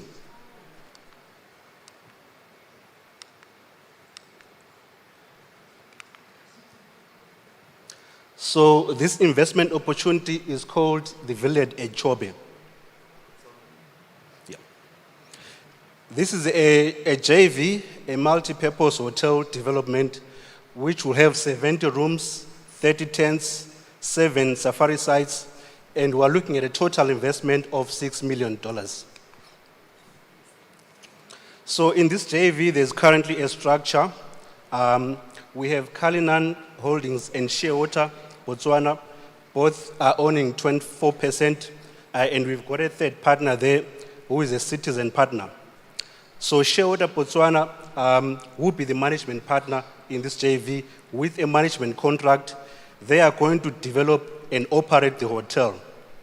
So between Cullinan and Shearwater, they already operate a successful safari business in Chobe called Chobezi Safaris. So Chobezi Safaris does boat cruises on the Chobe River. They also offer Chobe game drives inside the national park, and it's a successful business there. So who are these partners? We have Cullinan Holdings, which is one of the biggest, largest tour operators based in Joburg. They own premier brands, which includes Thompson's, Springbok Atlas, Hilton Rose, Penn Travel, and Cullinan will provide a huge quality massive base for this new project. And the other partner, which is Shearwater, they are one of the biggest regional tourism players based in Victoria Falls in Zimbabwe. They run successful operations in Zimbabwe, Zambia, Botswana, and Mauritius. So the brands that they run include Chobezi, Zambezi Helicopter Company, Explorers Village, and Shearwater Adventures. So they'll also bring a pool of clients in this new development. So currently, Shearwater runs a very successful hotel operation in Victoria Falls, and it's just 70 kilometers from Chobe. So the Explorers Village has got 96 rooms, it's got 38 tents and 5 safari tents, and it's a massive, successful business. And in August, it had occupancy rates of 78% on average, which is the highest in town. So there are plans there to also expand capacity there to 150 rooms by 2025. Shearwater as well has got partners. They've got the market, they're experienced developers, they're operators, and they run a successful model. So what are we looking for here in this $6 million investment? The current shareholders will bring in $2 million, and we're looking for external funding for $4 million, which will be debt finance. We're also opening to other schemes of finances. A joint debt equity combination will be considered. So ladies and gentlemen, in summary, we're saying Showvest has got the land, the architects have been appointed, they're already looking at drawings and developing a plan, and now we've got a partner who's a JV who can develop, operate, and fill the hotel. So already they've run a successful project in Victoria Falls, and they just need the funding for $4 million. Thank you very much, ladies and gentlemen. Stay there, don't go away. Thank you very much for your presentation. Slightly over, but don't worry. Thank you. Thank you very much. Our panel of experts, do we have any feedback or probing questions? Well, just one of the first questions I would ask, you can just show me what the average room rates, you said the occupancy? It's 78%. 78%, yes. Very healthy indeed. Yeah. And is it seasonal, or does it work throughout the 12 months of the year? It works throughout 12 months of the year. So it's a pretty even spread of occupancy. Spread, yeah. What's the average rate? The average rate is about $110. About? Yeah. Not exactly.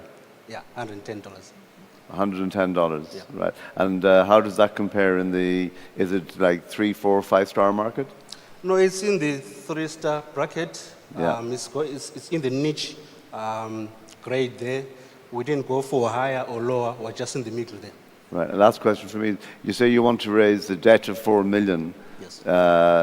You want to raise it in debt or you want to raise it in equity? If you were offered equity rather than debt, would you take it? Yeah, we were open to both schemes. We're looking for debt for over 15 years, but we're open to a combination of debt and equity. Thank you. Yeah. Oh, yes, Mr. Kabine also. Thank you, Gerald Lawless. Some insights from Jumeirah and Mr. Kabine. I note that Chorvest is a combination of a joint venture between 2 foreign entities, which is Cullinan and Shearwater, and those two are holding 48% of the shares.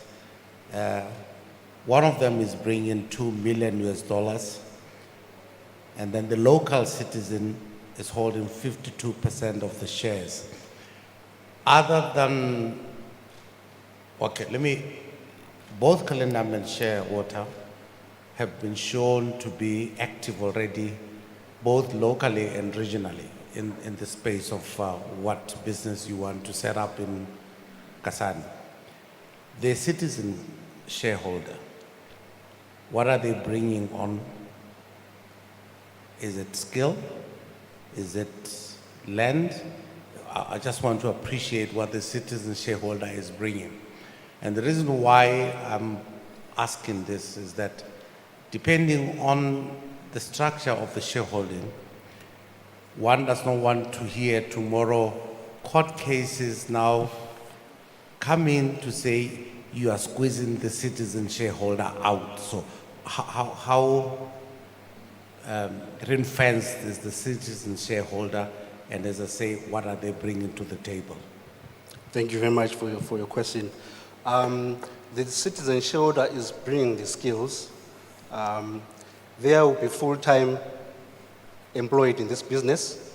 The other 2 partners, they are foreign partners. So the local partner will basically run the business on behalf of the partnership. Okay, great. Professor Golding? Yeah, I can appreciate the need for this. I think Shearwater and Cullinan are very credible. I know both of them. I know Chobe, which is a Garden of Eden on Earth. What's not clear to me is exactly where this lodge is going to be. Is it going to be in Chobe or in Kasane? Kasane is not a Garden of Eden, by the way. It's a tough town. So I think that makes a big difference. But otherwise, I can appreciate the need for this, and it sounds like a good project to me. Thank you. The project will be in Chobe, along the main road. Yeah. Okay, thank you very much. Thank you for your presentation. Next up, we've got a holiday resort in Sibile. Thank you. Are we really going to do all 9? Thank you. The clicker. Next up, we have a holiday resort in Sibile, Pahikwe, and it's presented by Tebe Sefako, Managing Director of SV Holdings. Here we go. Here's your, I don't know if you'll need this if you're here, and here's your clicker, and 3 minutes, and I'll start the timer when you start. Okay, good luck. Good morning. Like it has been said, my name is Tebe Sefako of SV Holdings, Pty Ltd. My main interest in doing a holiday resort at Pikwe came about the government initiative. Pikwe was a mining town before, and the mine closed. And when the mine closed, it meant people who were working in Pikwe, depending on the mine, they are now jobless. And then government wanted to diversify the economy of Pikwe, and hence, in contributing to the diversification, I am interested in doing a holiday resort. Then the holiday resort, thinking of a 3-star 63-room hotel, that would have the water park, fully fledged water park as a source of attraction, and also a theme park. Water park on its own as attraction, also it would diversify the tourism sector. We depend, when we talk tourism, we are all thinking wildlife. We are thinking Chobe. We are thinking Okavango. And if we are to turn around and probably introduce a type of tourism in leisure, then we'll be thinking the water park. And the water park, it would attract people from all the sphere of life. Those that would want to do business as they relax at Pique for their business meetings, those that are thinking vacations, and also the international transfers. There are a lot of people that are coming from South Africa, from Joburg to Kasane. And a lot of them would be on the road through Gaborone. And this is a longer route to take. And if you give them an alternative route from Joburg through Pique, they would rest for a day or two at Pique, to Kasane, to Okavango, and even on their coming back from there, they would spend a bit of time, and not for them to miss the waters. Then the water park is there for them. That would be the target market for the resort. And one of the things I've said, a lot of people have lost jobs in Pique. And again, just to give Pique life, the employment, as we are hoping to employ more than 60 people, would tap in from the Pique community. They would be given priority in terms of employment. And also, all this legislative on the environment, as we do the project, the construction, and also even in the operation, the issue of probably saving the environment would also be looked at. We are looking at a turnover of 20 million pula a year in the first year at occupancy rate of 50%.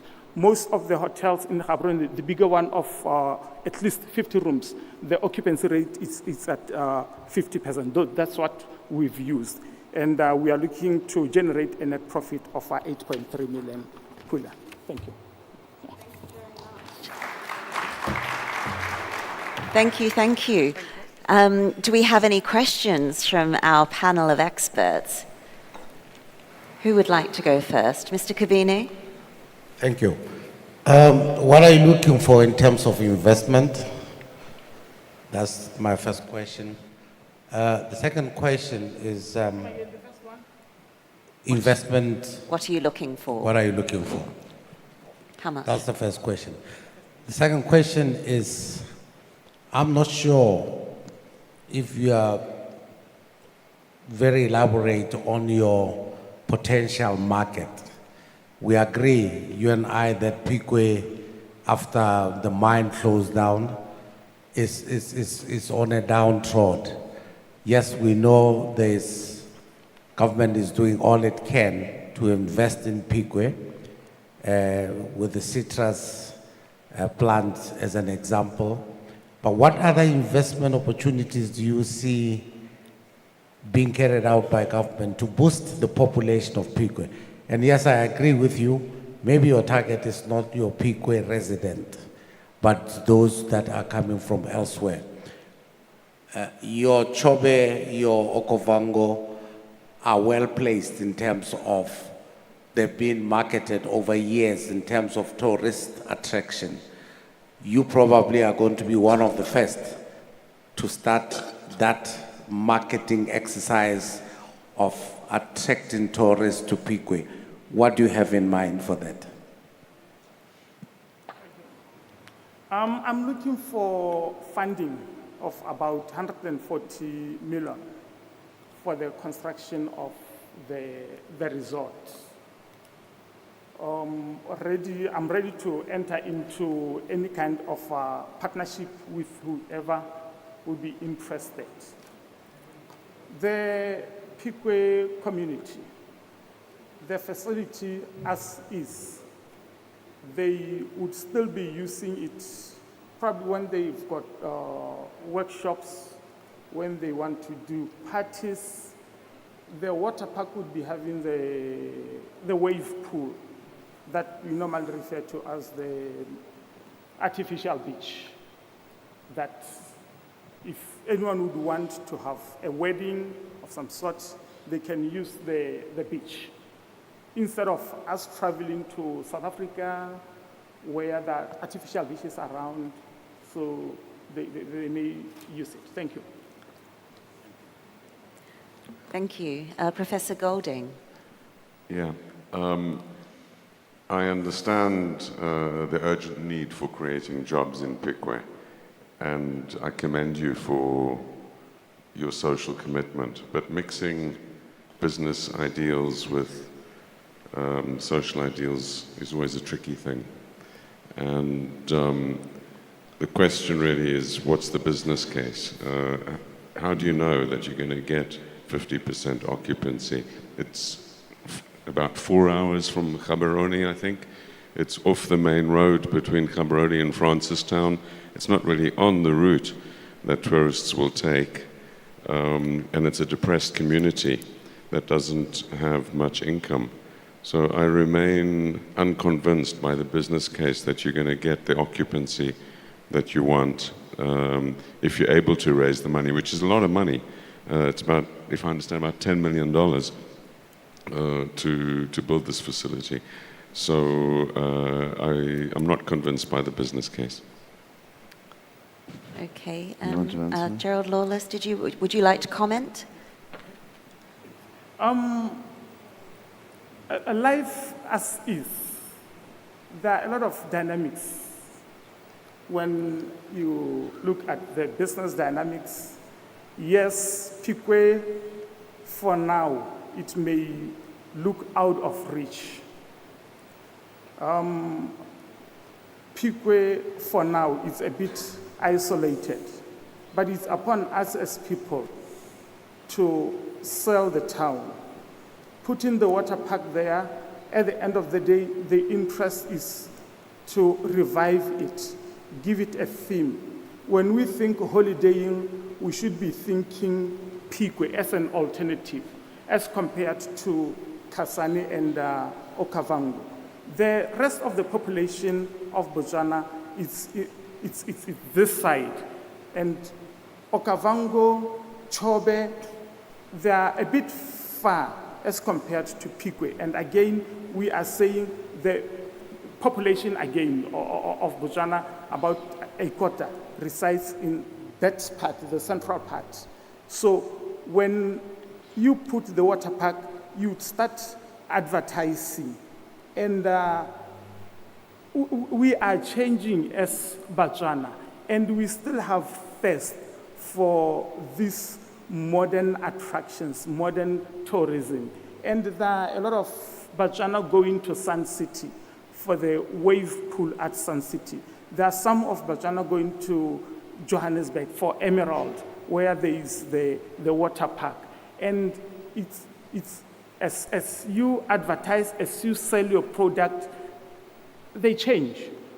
We change, and we change fast, especially because of technology these days, where we take advantage of technology to advertise our products. Thank you.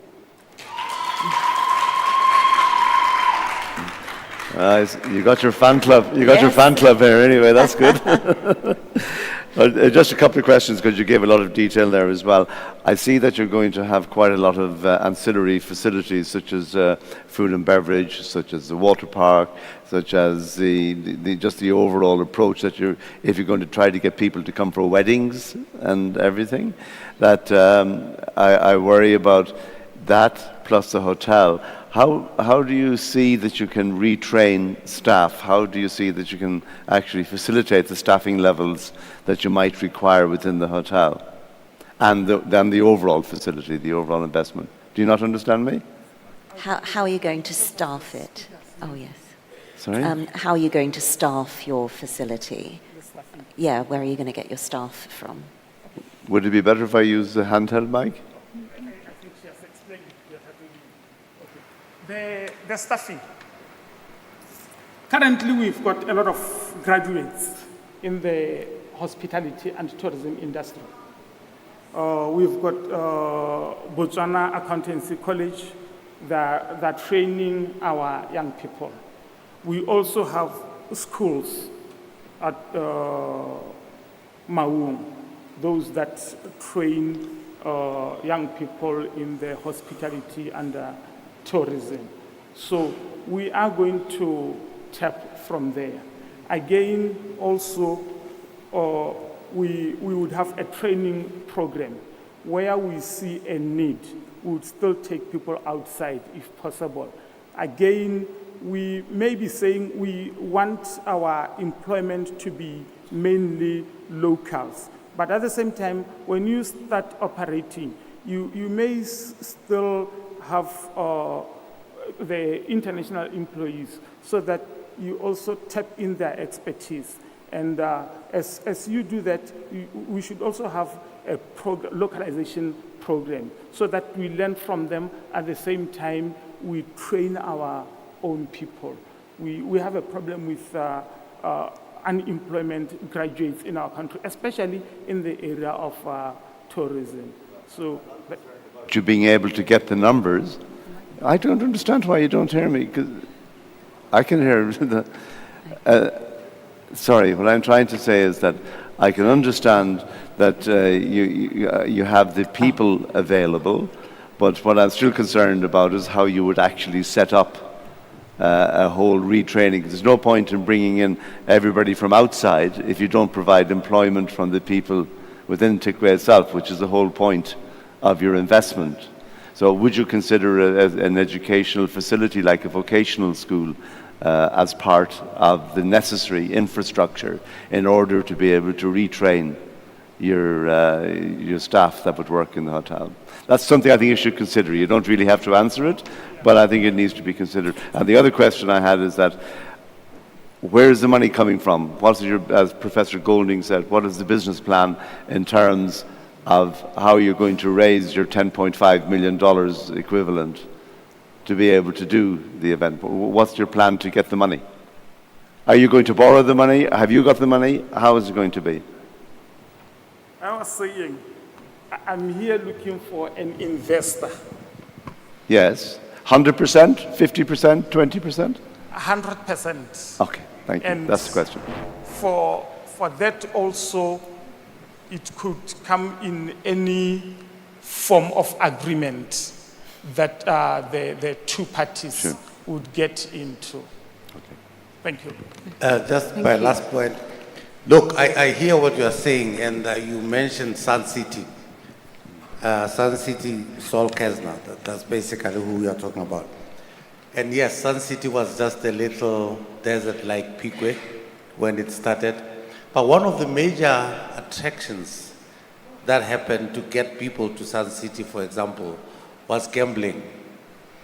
Is that something that you are willing to consider in your facility, which basically now talks adding other attractions to the place other than just a theme park and what you have in mind now?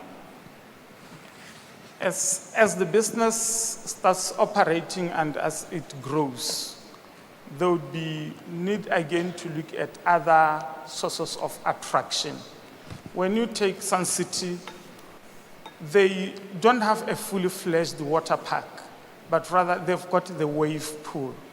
So the water park that I'm talking about, it would be, when we say fully, there would be the wave pool as a source of attraction. There would be some water slides. There would be the spa. So all these things, they would be serving as a source of attraction. There would also be the sauna room. It's not that common. So then the sauna room, it has all its benefits. So we may talk about the benefits on the other day, subject 5 of the time. Thank you. Thank you very much. Thank you, Mr. Sefako. Thank you. Great. Well, our next presentation is Tree Hotel on the banks of the Habarome Dam by Sylvester Shomane, the founder and director of Salemo Rustic Hotels. Thank you. The clicker's there. Oh, I'm going to set the timer. 3 minutes. Good luck. Thank you, Madam MC. Thank you, panelists. What I'll be taking you through is what we call the pinnacle of African luxury. So this is essentially a hotel on the banks of Gaborone Dam. Our business model is a fully serviced hotel, which will have accommodation of 70 rooms. It will have dining amenities, health and wellness amenities. It will have a conference center. It will have an art gallery, which will be one of the differentiating factors in the hotel. It will also boast of an infinity pool and other pools as well. In terms of what we see in the market, the tourism has really grown over the years. The sector has grown over the years in terms of our GDP numbers. We've also seen arrivals experiencing a growth trajectory over the years, particularly during the pre-COVID era. And that's really what is driving our market in terms of investing in this sector. What we have achieved so far as a business at a development phase, we've signed the lease agreement with BTO. We've paid our lease deposits in full. We have an SLA agreement with an award-winning architect in South Africa, and we've done conceptual drawings, which you have seen in our first page. In terms of getting ready for operations, we've obviously looking to augment our board to improve our governance structures within the business. We have an SLA agreement with an experienced and licensed marketing firm that is focused on marketing tourism outfits in Botswana and the region. And we have also a pool of CVs available for key staff once we start operations. Why should we look at this investment? These are the key investment attractions that we want to highlight to ourselves. We have a unique and attractive location. In terms of location, we can comfortably say that we are above par in terms of the scenery that will be presented by the hotel. So you could say that we are the prettiest girl in the city at this moment. We are looking to develop a new and fresh brand. We have a unique and an attractive design in terms of the design of the hotel itself. The requirement in terms of roofing is to build, to roof using thatch. So that will be a key variant in the sense that you don't get a lot of that in the city. We believe that there's also significant growth opportunities in terms of building a brand or rather a chain of hotels across the country. The ask is $12 million US. This could be either a senior debt secured on the hotel property and its movables, or a combination of rather a structure that has a combination of debt and equity, what we call mezzanine debt, with equity returns embedded on the instrument. So in terms of the use and application of funds, 83% of our funding will go towards land and buildings, 11% towards furniture and fittings, and the rest towards working capital, computer equipment, and motor vehicles.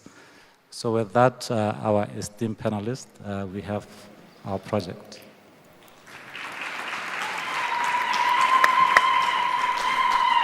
Thank you very much. So any questions, some brief questions from our panel of experts? Yes, Mr. Kavini. Yes, thank you. The mature big corporate guys who were here earlier, and I'm sure you had them, Guido was here talking about where he started, where he is. The Piedmont lady also. One of the things that came out of their presentation was collaboration. Collaboration and also probably finding a management partner If you look at the likes of Cresta, a very strong management partner. Are those some of the things that you are willing to consider? Because I see that you've got a very ambitious structure. From what I gather, this could be a 3, 4, 5-star hotel that you are looking at. Do we have? Or even 6. 6? Wow. Wow. That's I like your ambition. But do we have the skill to run that kind of a hotel in Botswana now? I have a lot of, I can guarantee you that I have a lot of passion. I have a lot of ambition about what I want to achieve. I also believe that skills can be procured either through employees or through partnerships. Like as we've indicated, we've got an SLA with a company that has expertise in tourism marketing. So that's one of the avenues that we want to collaborate, to bring in people that can assist us to build a brand and to be a Botswana brand, a true Botswana brand. And I've thought about, the whole idea of giving it to an established brand, but that takes away the opportunity to build a truly in Botswana brand or indigenous brand, so to speak. Great. Any other brief question from the panel of experts, or should Yeah, we... Oh, yes, I have a question. Gerald Lawless. So you say that it's going to be at the luxury level, right? I must use something else here because nobody can hear me except myself. Can you hear me? No, but I think maybe this is not on. There we go. All right. Thank you very much. No, sorry about that, but you can hear me now? Yes. Oh dear. I just wanted to ask, can you tell me just a little bit about your existing, the Salimo Rustic Hotel? Yes, that's the company's name. That's the company's name, Yes. okay. So this is your first hotel?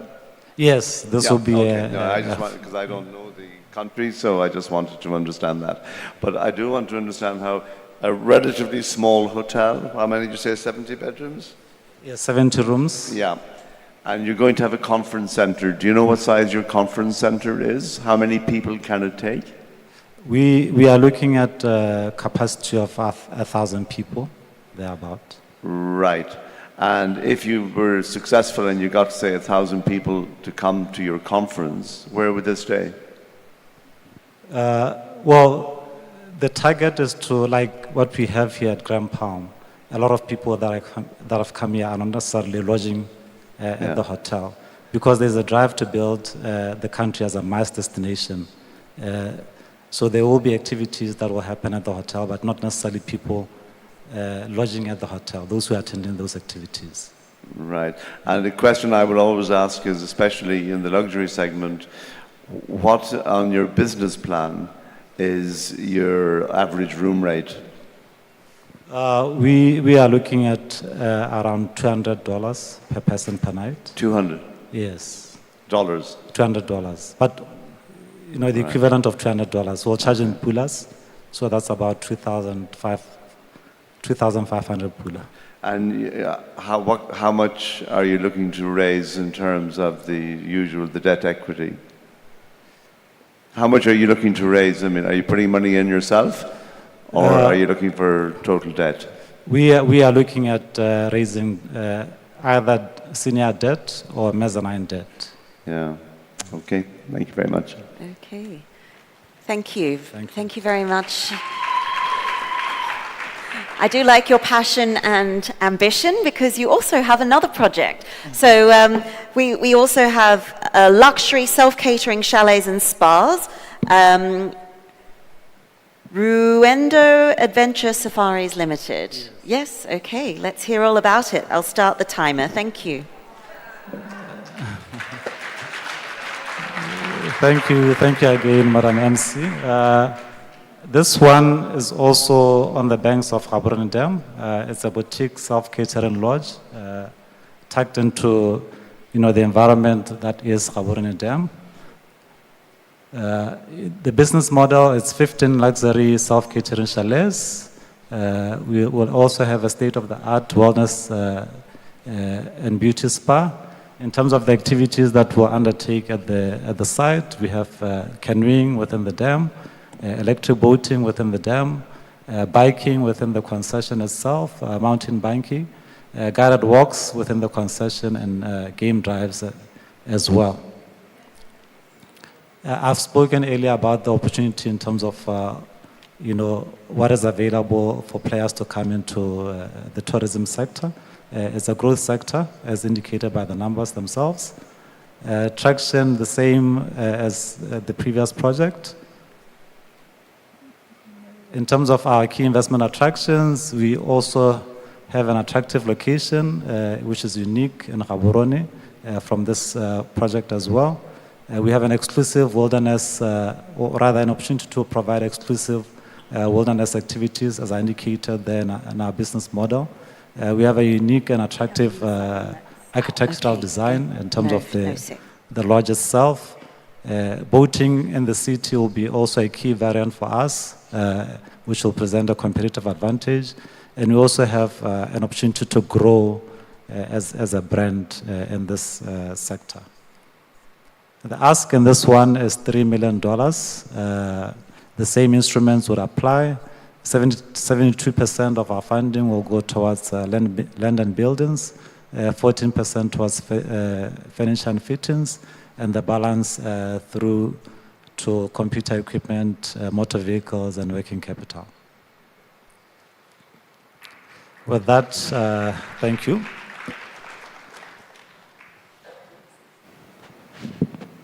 Yep. What's your projected occupancy rate? Because just looking, 15 chalets, $3 million. What are your assumptions about the payback period for this? On a conservative model, we're looking at a payback period of 3 years. So we had our occupancy rates modeled at 60%, but we've been advised that there is a lot of interest in this segment, particularly for business travelers who are looking for an outdoor and nature type of arrangement. We have been advised that there is a place somewhere within Gaborone locality which boasts of 90% occupancy rates. So we are very optimistic that we can hit our targets. I assume these two projects of yours are at two different sites. Yes, sir. Okay, and in terms of your projections, which one of these two, because you can't start them simultaneously, which one of these two take precedence over the other? I want to believe that I can start them simultaneously. No. You are too ambitious. Yes. I like the fact that you advised Nelson Mandela, and he said once that it always seems impossible until it's done.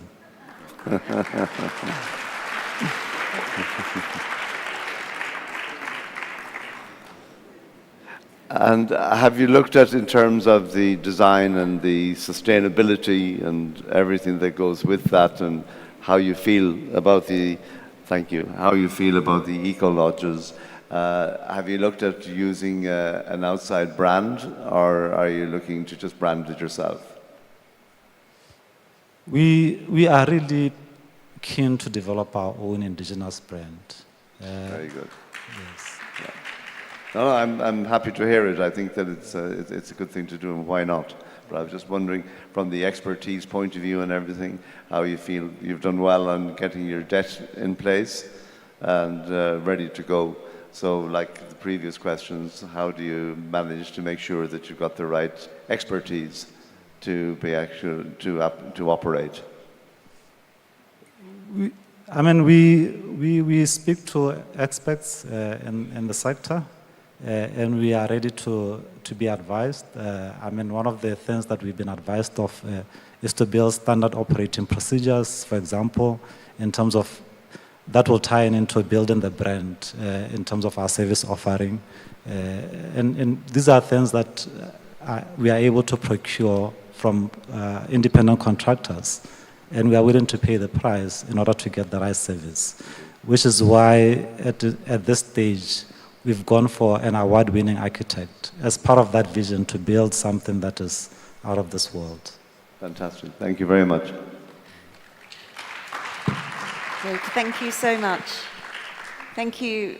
Thank you, Mr. Shrimane. I love your passion and ambition. Don't lose it. Thank you. So our next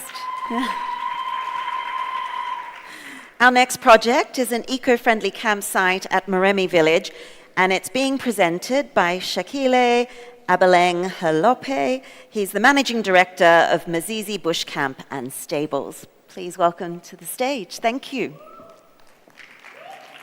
Thank you.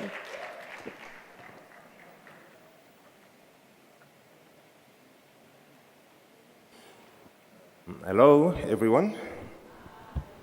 Dumelang. Assalamu alaikum. Jambo.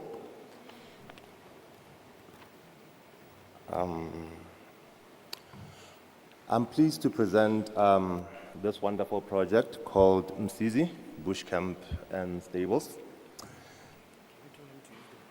Okay. The name itself, Msizi, it's a Nguni name. If you use this one and hold it up high. The name itself, Msizi, is a Nguni name which translates directly into the helper. Our aim through this project is to help tourism, to help penetration, and also provide, most importantly, a solution in the Tswapong region where this project is located. The biggest challenge to growing tourism there is reliable, good accommodation. This project is a 3-star packed project offering an array of healthy, lifestyle-driven activities and also providing quality accommodation solutions in the region. Our aim is to help. And in helping, we want to also integrate our community and be very cognizant of the environment that we're operating in. Our campsite is operated in an agritourism manner, a very sustainable manner, deliberately so. On the other half of the 4-hectare plot, we have animal husbandry happening there. Animal husbandry, which is agriculture. So whatever protein that we're raising on the agricultural side, it is guaranteed uptake on the campsite side. We're also ensuring that whatever waste that comes out of the 2 processes, it is recycled, reused, repurposed in order to reduce or make sure that we have a 0 impact footprint on the environment. This is a, by all means, eco-friendly project that aims to reduce waste, to reduce anything that can be harmful on the environment. We also have a zero motor policy, which means that where other operators may prefer things such as quad bikes, we are more inclined to mountain biking as a healthy lifestyle choice. We prefer our customers to go trekking, to go running, as opposed to sitting and being indoor. This campsite boasts 37 rooms, chalet style, 37 rooms in a chalet style, fully tented. We have a restaurant, a lounge, bar, and a boma, swimming pool, and a conference room. The conference room has a capacity of 50. This is because our target customers are individuals, groups and also corporates. So the room really is meant for corporate retreats, team buildings, and so on. We're not by any means competing with a monstrosity like GICC. Just as I look, we are minimalistic in our approach, but aiming to enhance our investors' value. Out of the 37 units, 10 of them are self-catering family units. And to support that, we also, family units, yes, next to the family units, we also have a petting zoo to ensure that we're able to attract our target market, which is families. Thank you. That's great. Okay, I see Mr. Kabine reaching for his microphone very, very swiftly there. Yes. Thank you very much. I know you've been saying it, maybe I didn't pick it up very clearly. What is unique about your product? If you look at, for example, what is offered in the Moremi. How much did you say was the investment? What is it that sets you apart? Except when I say, well, there's no accommodation, I'll go there. It has to be, I want to go there because I'm being attracted to go there. We have to, there's a Moremi something going on at this current time. What is it that you are saying to these people that you want to invest in your product that is going to be different from the existing in the Moremi area? Oh, you didn't, oh, your clicker was there with the for the presentation. Oh, could we have the presentation up, please? Apologies, we should have rectified this sooner. There's a monitor there, you can look, it shows you what's on. Do we have the presentation, please?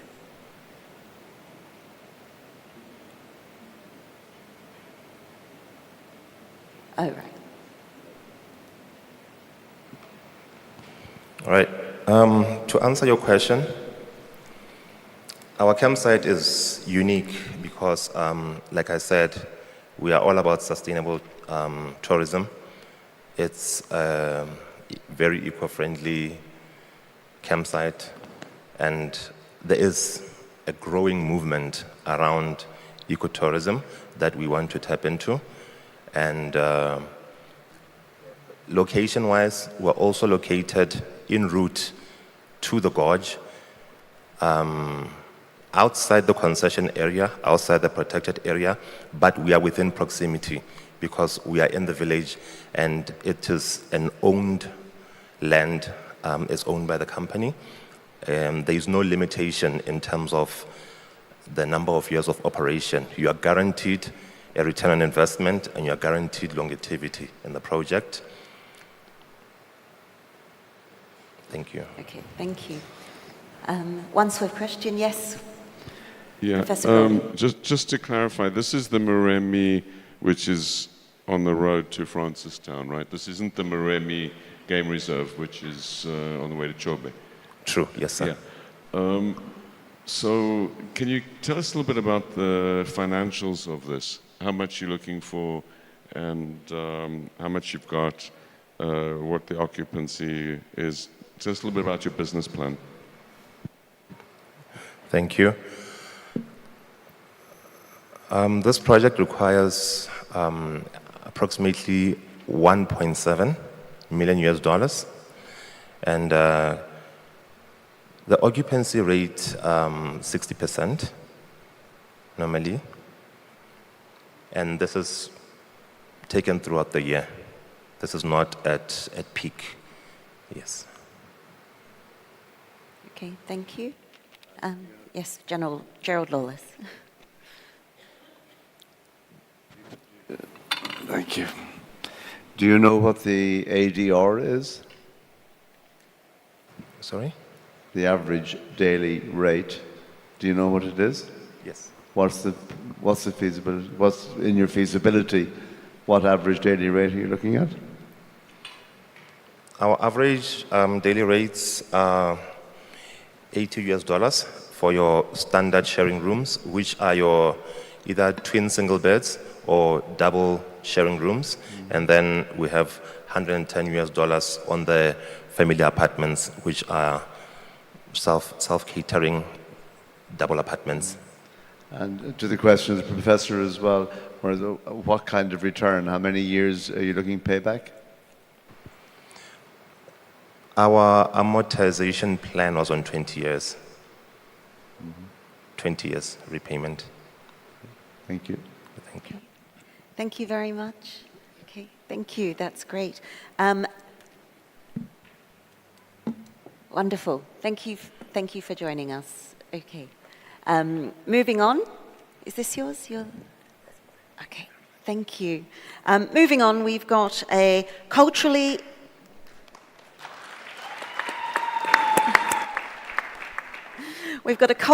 inspired heritage lodge by Mabua Lesego Mabua, director, founder of Mabwise Consultancy. Okay. Oh, we got just technical issues here. Thank you. A culturally inspired heritage lodge. Thank you very much. Oh, try this. Oh, yep, there we go. You're in action. And there's the clicker there. Oh, thank you. Good morning. Dumelamba Bagaetso. Setaka Safari Lodge. Setaka is a small village around in the outskirts of Maung. And basically, as many presenters have made their presentations, Maung is the center, the anchor for tourism for Botswana. If you talk about the access, this is meant to service the Okavango Delta, Tsodilo. Okavango Delta, remember, there are the only two heritage sites in Botswana, Moremi Game Reserve and Our Drive, Chobe National Park, Marikadi National Park. And if you were to draw a line using a compass, drawing a circle centered around Maung, you realize that everything, all these tourist areas are within 200 kilometers from Maung. And I'm from Maung myself, and I've lived there for years. I know how the market is there. In brief, we are looking at between 100 to 150 rooms. We have experience, I have, myself and my wife have experience of operating a small facility, 8 rooms. And basically, when you talk about 100 to 150, we are not interested in running this. Basically, creating wealth for the family. And looking at a 4-star, this is informed by the fact that you go to Maung at the moment. I don't know whether we have anything near a 4-star in terms of the services. And taking advantage of the water, and myself coming from there, I feel the current facilities that are there haven't taken advantage of the water. And giving the services to eco-friendly. We have the communities. I grew up there. I'm from there. So basically, partnership and beneficiation for the communities that are around that area, and looking at a green, because it's a totally new project. No legacies. It starts with myself and my wife, and we negotiated from there. And that's how simple it is. It can be an advantage or a disadvantage. We own the piece of land. I did talk about this, driving from there to Moremi, around an hour, 2 hours to Chobe National Park. You can do a boat drive from there. You'll see the waters. We are at the deeper side of the Tamalakane River, into the Kalahari.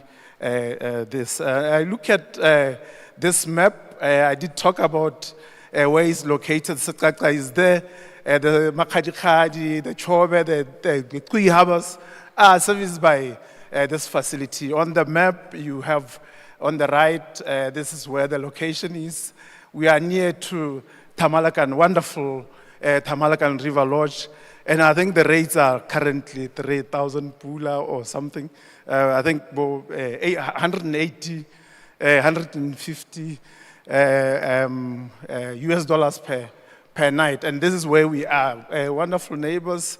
I think the Honorable Minister is not here, but this is what you see currently in Maung, in that area, in that zone. Those reds and there's 6 facilities that are existing. And I feel this should be declared a zone because it's the same way it's been done with Kasane. And this is the green where Sekaka is. I did talk about the gap, the market landscape, many players in the location. It's quite scary when I look at this. There are so many presenters who want to build hotels in Mau. And obviously in the partnership, we'll have to interrogate the numbers and even look into the future. But the growth that is being anticipated, I think we have confidence in that. Packaging this with other facilities that I have.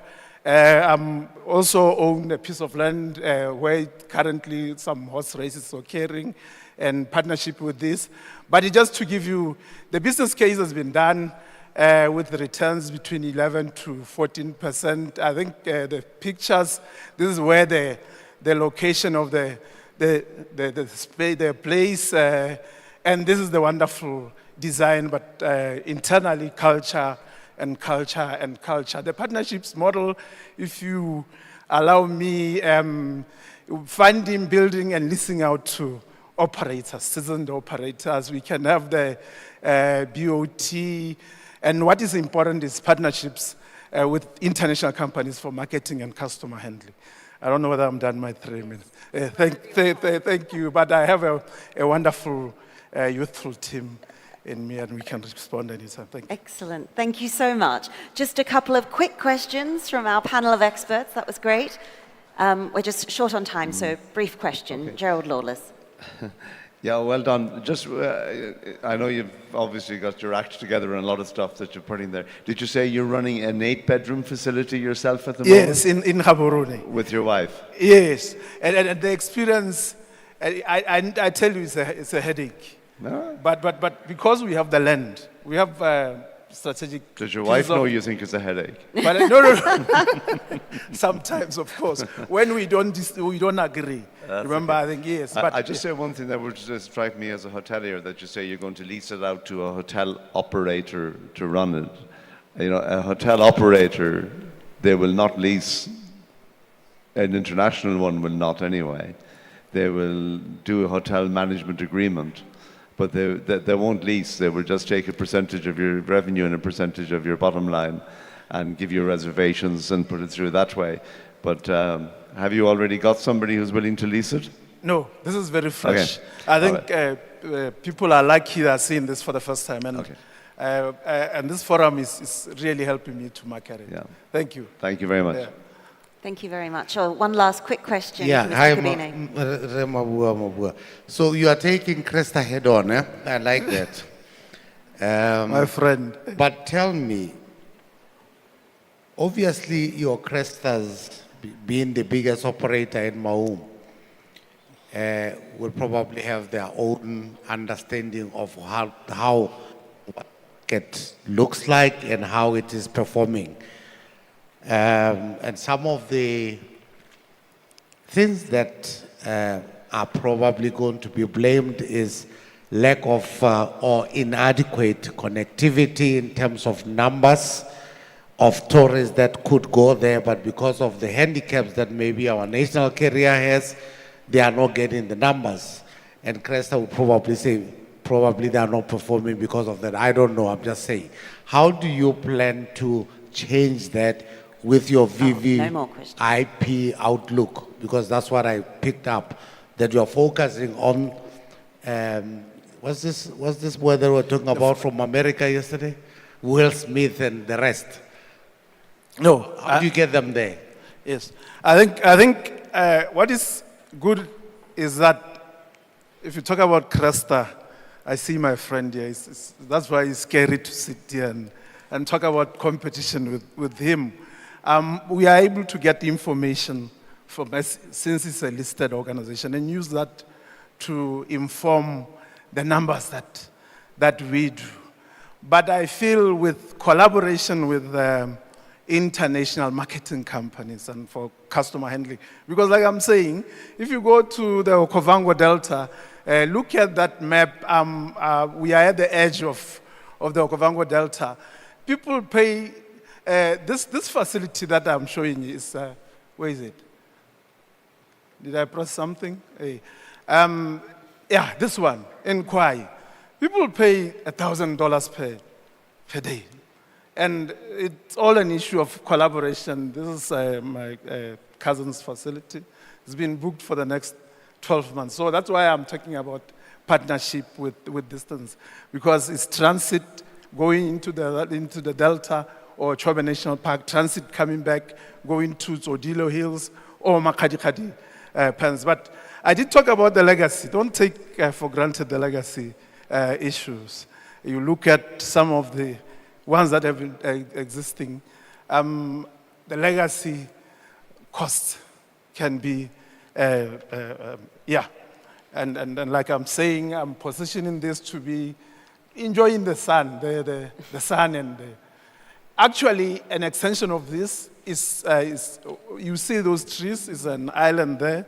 There are a lot of exciting things that we can talk about with a potential investor to extend this, maybe a secret love garden there or something. And that's how aggressive we are. Thank you. Okay, thank you very much. That's all we've got time for. Thank you. But we'll be back with another session after lunch. Thank you very much.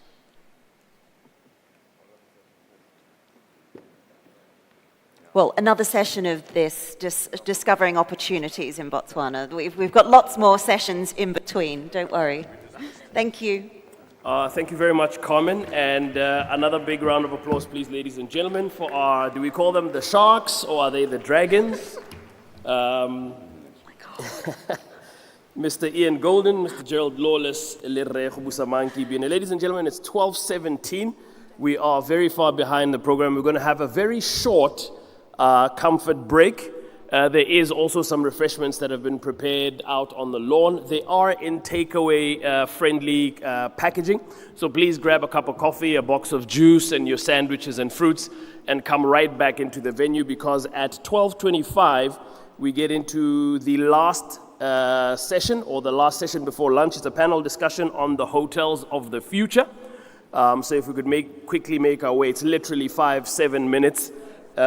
Quick announcement while we're doing that quick break, the VIPs, I believe the VIPs know exactly who they are. Tea is happening upstairs at the Santawani suite. Remember to be back by 12:25. We have a virtual panelist who will be joining this panel. In the meantime, the following panelists, please be ready for miking up. Ms. Leanne Singer, Mr. Richard Collins, Remokwena Murulane, and then Mr. Mark Abraham will be joining us virtually from Dubai. Thank you, ladies and gentlemen.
All right, good afternoon, ladies and gentlemen. If we could please just make our way back into the venue. It's now 12:29. We're already 5 minutes behind our start time. I'm going to ask the following panelists to get mic'd up, please. Leanne Singer, Chairwoman at FEDASA. Richard Collins, Area Vice President, Sub-Saharan Africa, Marriott International. Mokoena Murulani, Managing Director, Cresta Maracanelo Limited. And Mr. Mark Abram, founder and CEO of Shackle, is joining us virtually. May I also ask Mr. Gerald Lawless, Ambassador at WTTC and former President and CEO of Jumeirah Group, to be ready to introduce his panelists and get going with the panel discussion before we break for lunch. Thank you.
Good afternoon again, ladies and gentlemen. We're now going into the last panel discussion before we break for lunch. This one is looking at the hotels of the future. And it is my pleasure and privilege to introduce our moderator for this panel discussion. He's just been one of the sharks and dragons during the pitch that was happening earlier. Mr. Gerald Lawless, Ambassador at WTTC and former President and CEO of the Jumeirah Group. Thank you very much. I hope the audience can hear me okay and that everybody has now come back from their little coffee break. But thank you very much for coming back so promptly, and I really do appreciate it. We have a very interesting topic, I believe, today. This is the topic of the future of our industry, of our great hotel industry. And we have some amazing panelists to take us through where this is going. We also have online Mr. Mark Abraham. Have you got Mark online? He's from a company called Hi, Gerald. How are Shackle, you? which will be very interesting for him to tell us exactly what that's about. But I would like to start by introducing our panelists who are here. And we start with Leanne Singer. Leanne Singer, according to our program here, is the chairperson of FEDHASA, in Southern Africa, and also a hotelier of renown and of ownership, which will be very interesting to hear what she has to say about how she sees the future for independent hotel groups. And going to the opposite end of the spectrum, we have a dear colleague that I've known very well from his time in Dubai, Richard Collins, and a fellow countryman as well from Ireland. And Richard has recently taken over the Marriott Group in Southern Africa and is now based in Cape Town. And then finally, we have Mr. Mokoena Murilane, Managing Director of Cresta Maracalino, and I think you've already heard a lot about this group, about Mokoena, who's also going to tell us what it's like running his individual group. So I tell you, Richard Collins, you're in between two very good opponents there in terms of what we're doing for the future and the future of hotels. And also, we have Mark.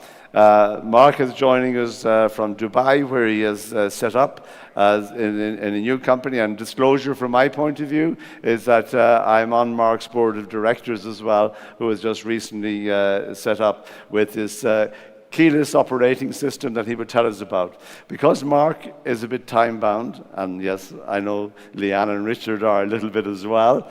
Mark, would you like to just tell us a bit about yourself, your background, over, say, about 1 minute, 1.5 minutes, to take us through where you're at, what you're doing with your company, and then later we will address how you see the future of the industry. Perfect. Thank you, Gerald. Firstly, can you hear me okay? Can you hear me okay, Gerald? That was a yes, yes it is, but there's a bit of a gap, so don't worry about it. So just understand there'll be about a 5-second gap on the sound. Perfect. Well, similar to yourself and Richard, I went to the Shannon College of Hotel Management, so that was my initiation into the world of hotels. I worked in many hotels around the world operationally, doing everything from housekeeping to the front desk. And what we've started at Shackle is really to digitalize the entire guest journey. And this isn't a zero-sum game. It doesn't mean that the human touch disappears from hospitality, but many travelers that I speak to today, they don't see the queuing up at the front desk to hand over a passport and hand over a credit card and sign a piece of paper and get a plastic key card as a real part of their journey that they remember, where the staff offer that human touch. They see it as administration. It's almost like signing up to a mortgage just to get into your hotel room. And what Shackle does is we offer hotels a hotel app that digitalizes everything. So on the app, you can fill in your registration card, fully integrated to the PMS. So we post all of that information back. We take payment, we tokenize the card and post a token back to the PMS. We allow you to open up the room door using your key, getting rid of the plastic key cards. We allowed for upsells, so you could add champagne to your bill, you could add chocolates or flowers to your room for that ancillary revenue. You can order room service on the go, so if you're coming back late from the airport, instead of waiting till you're in the room, picking up a phone after scanning a QR code and ringing down, you can order when you're on the go. you can check out and pay your bill. You can also talk to the front desk through our chat functionality. So just an entire digitalization of the guest journey. I think the big difference between ourselves and maybe other providers out there is we don't white label for the hotel, because we speak to guests, we speak to users, and they don't want 200 hotel apps on their phone. They want to be able to go to London or New York or Dubai and have one app to use in whatever hotel they go to. So if you imagine if you had Uber Eats or Deliveroo, and every time you wanted to order from a different restaurant, you had to download a new app. It just doesn't work. And that's why the adoption on these hotel apps has been so low, in our opinion, and it's what we're trying to solve. So to some extent, we offer fractional ownership in our app to the hotels. The part where we feel we are a true partner is we give all of that data back to the hotel. So if a guest comes through Booking.com or Expedia and they download the Shackle app, we post the real email and phone number back to the PMS. So we're populating real data back. We don't hold any of that ourselves. But in essence, that's what we do. Hopefully that gives you an overview, Gerald. Yeah, thank you for that, Mark. Just give us 30 seconds on your finance raising journey.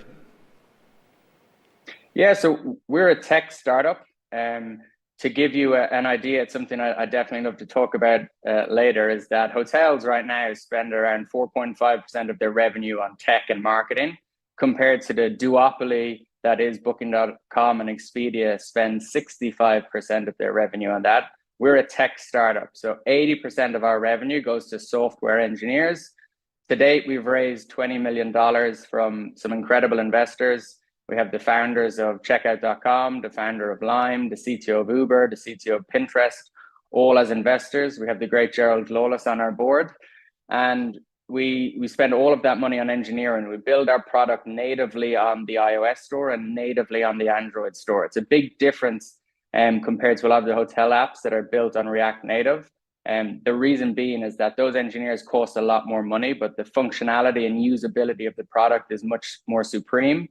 Guests do not look at a hotel's product and go, you're a hotel. You can have a below par piece of technology and we'll use it because you're a hotel. When they get off that plane, they go onto their Wi-Fi, they go on Instagram, they go on WhatsApp, they go on Gmail. And if a hotel's tech journey isn't as frictionless, as seamless as those products, they won't use them. So that's our fundraising. The reason you need to raise so much money is there's a lot of technology to build.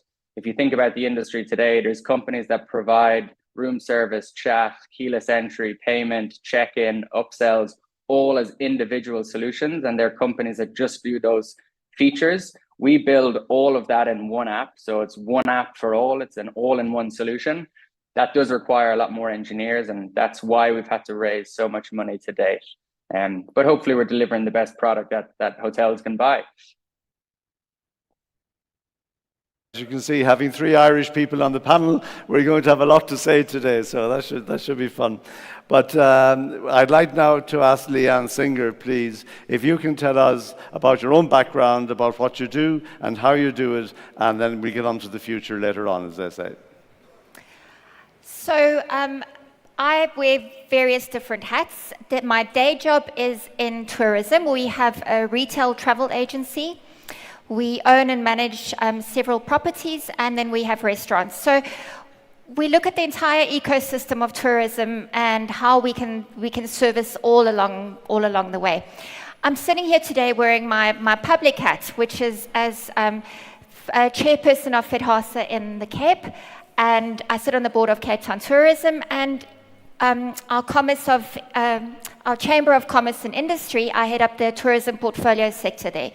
So it's an interesting dynamic in terms of running your own businesses and then seeing what is needed and what role government plays and what role associations play and what role the public sector plays in terms of bringing everybody together. So it really has been an interesting experience. And for me, this topic is perfect, the future of hotels, because that's where I earn my living. And hotels are not going to look the same as what they look today, and certainly not the same way they looked years ago. Thank you very much. We'll come back to you in a few minutes.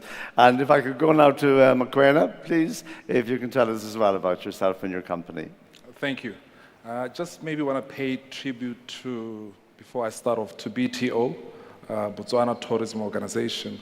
I think of late we've seen a lot of these summits come to Gaborone, come to Botswana. I think it's not coming by mistake. I think there is a concerted effort to try and uplift, the status of the country from a tourism point of view. So your efforts are not going unrecognized, and having this panel of speakers here, I think it's credit to BTO, to Ibrahim and his team. So big up to yourselves. Very good. I can see the applause is a bit muted. It's probably because we are sitting between these people and the good lunch that Grand Palm Hotel has provided for us. Well, it's only going to take long. So we want to see a bit of excitement here, right? That's my favorite lady over there. So my name is Mukwena Murulane, as you said. So we operate 11 hotels in country, right from the bottom of Botswana, if you like, from a geographic point of view, from Jwaneng in the south to our flagship product, which is in the Chobe, called Moana. It's doing very, very well. We do have 2 properties in Mau. I think my good friend Mabua mentioned our hotels then. We, in the region, through our group, we also operate 5 hotels in Zimbabwe and another one in Cape Town. So in Botswana, we've been in existence for quite a number of years, 1987. So we've seen the landscape of Botswana change. And I think with regards to the topic of now, talking to hotels of the future, I think we've learned a lot coming out of COVID in terms of what the customer is looking for. And that customer, in terms of their needs and wants, it's evolving. And I think the hotel of the future will basically focus more on guest centricity. A lot of the people here, certainly in this panel, are not going to be spending a lot of money going into 5 years, 10 years from now.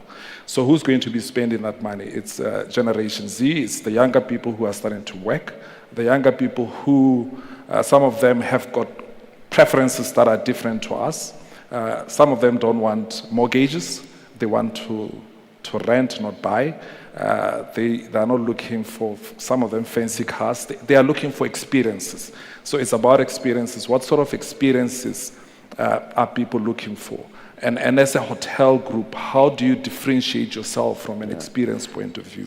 How do you ensure that you are robust enough in terms of your offering, that you are looking at that changing guest requirement, that changing guest need?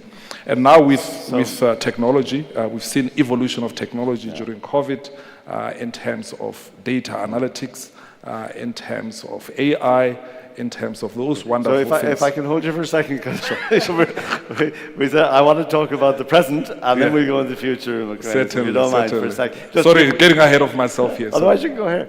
But Richard. Is it on? Yeah. It is now, yeah. Thank you, Jared. My name is Richard Collins. I always tell people I started in hotels when I was 16 years old working in a kitchen, so I wasn't very good, and the chef threw me out. So essentially I'm a failed chef, which is what brings me up here today. But I've worked in the trade for about 30 years, and about 23 of those are with Marriott. So mostly coming up from the general manager background, everything from standalone family-run operations to, I suppose, one of my last positions was a GM of the Ritz-Carlton in Dubai, and moved to Cape Town about a year and a half ago now, which has gone like that. And I look after sub-Saharan Africa, which I always describe as any place in Africa that doesn't speak Arabic. So on the left-hand side, I go up as far as, let's say, Senegal. On the right-hand side, I go up as far as Ethiopia. And we have really exciting plans about developing within Africa. We currently have 140 hotels in the continent. That's about 12,500 bedrooms, about the same in terms of number of staff. We have another 70 hotels in the pipeline under development on the continent, which would represent about 24,000 rooms. The 70 hotels left will represent about another 12,000 bedrooms. And we're really excited about opportunities within the region. Where I differ from my good lady here on my right-hand side is that, we're not the brave investors. Many people, we have 8,600 hotels worldwide. But what people don't understand sometimes about companies like Hilton and companies like Hyatt and companies like Marriott is that we don't own our hotels. We manage the vast majority. We manage about 50% of them, and then we franchise about 50% of them. So our growth model is probably easier than the investment growth model. And great to be here.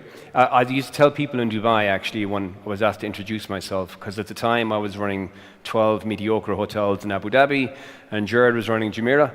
So I used to introduce myself as the poor man's Jared Lawless. So that's how that went. But good to be here, Jared. Well, here we are waiting for lunch. We've got a failed chef and a poor man. We'll see where we go from there. But what a panel we have, and what a mixture we can have to talk about how we look and how we see the future of hotels. McQueen, I love what you say about the Gen Zen or Gen Z, how they're not looking for mortgages. No, they go to the bank of mum and dad instead, probably, and they're all right, and they will have a totally different perspective on how they take things forward. And I think you're absolutely right. But I'd like to start with Leanne, talking really just referring back to Mark's point about people don't want to go to reception. I believe very much that you can say a keyless system is not something you should have in a luxury hotel. I think you should. I think luxury is very much about choice, and the guest should have the choice whether he or she wants to pass by reception or wants to go straight to the room. So how do you see that in a smaller hotel group, how you can actually mix this together and achieve what you want to do on the technological side to really ensure that you are applying to the future generation, and not just from the point of view of getting the bigger market, but also actually from your own financial efficiency within the operation? I think you stole my light there, because I wanted to say it's all about choice, right? Yes. So you need to communicate with your guests in the way that they want to be communicated. They need to be able to book in the way that they want to book. Obviously, as a hotel operator, we want direct bookings, right? That's the cheapest source of revenue if they book directly. But you cannot eliminate yourself to not be on any of the OTAs, because that's where shoppers may generally shop. By the way, I have a love-hate relationship with OTAs, like all of our hoteliers do. If you start looking at it as a marketing cost, then you sleep better at night, because you were going to pay for that lead in any case. So I think the key to always being focused on your guest journey in terms of technology is all about choice, and therefore you have to be available on as many channels as possible. You need to be available on the social media channels. You need to be available on WhatsApp. There are tools available now that can respond in multiple languages, in hundreds of languages on OTAs. Imagine a guest from Kenya wanting to book in a hotel in Istanbul, and with an app they can ask a question in their own language, they replied in their own language. It's an authentic experience, and there's technology available for all of these solutions. I also think that there are very affordable ways for a business to implement these changes. It doesn't have to take hundreds of millions of pula or euros or dollars to embrace technology, because the reality is that a lot of these tasks can now be automated, where you don't obviously need all those human resources. You can then deploy the human resources into those areas of your business where you need it, where it'll make a tangible experience in the guest journey. So when it comes to bookings, yes, you want to have a reservations team, you want to have somebody behind the phone, but imagine being able to automate all the booking processes. You can save a lot of money in those areas and spend those human resources in others. Thank you very much. McQueen, I know you're really looking to the future and what you want to achieve.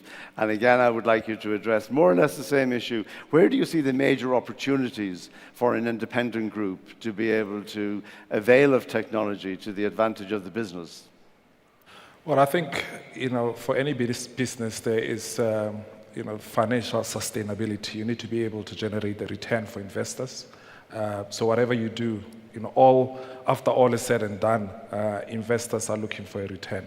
So whatever you do in terms of technology, in terms of what we're deploying, talking to our example, as Cresta Hotels, we are transitioning now from a property management system that we've been using for many years called Apex to Protel Air, which is cloud-based.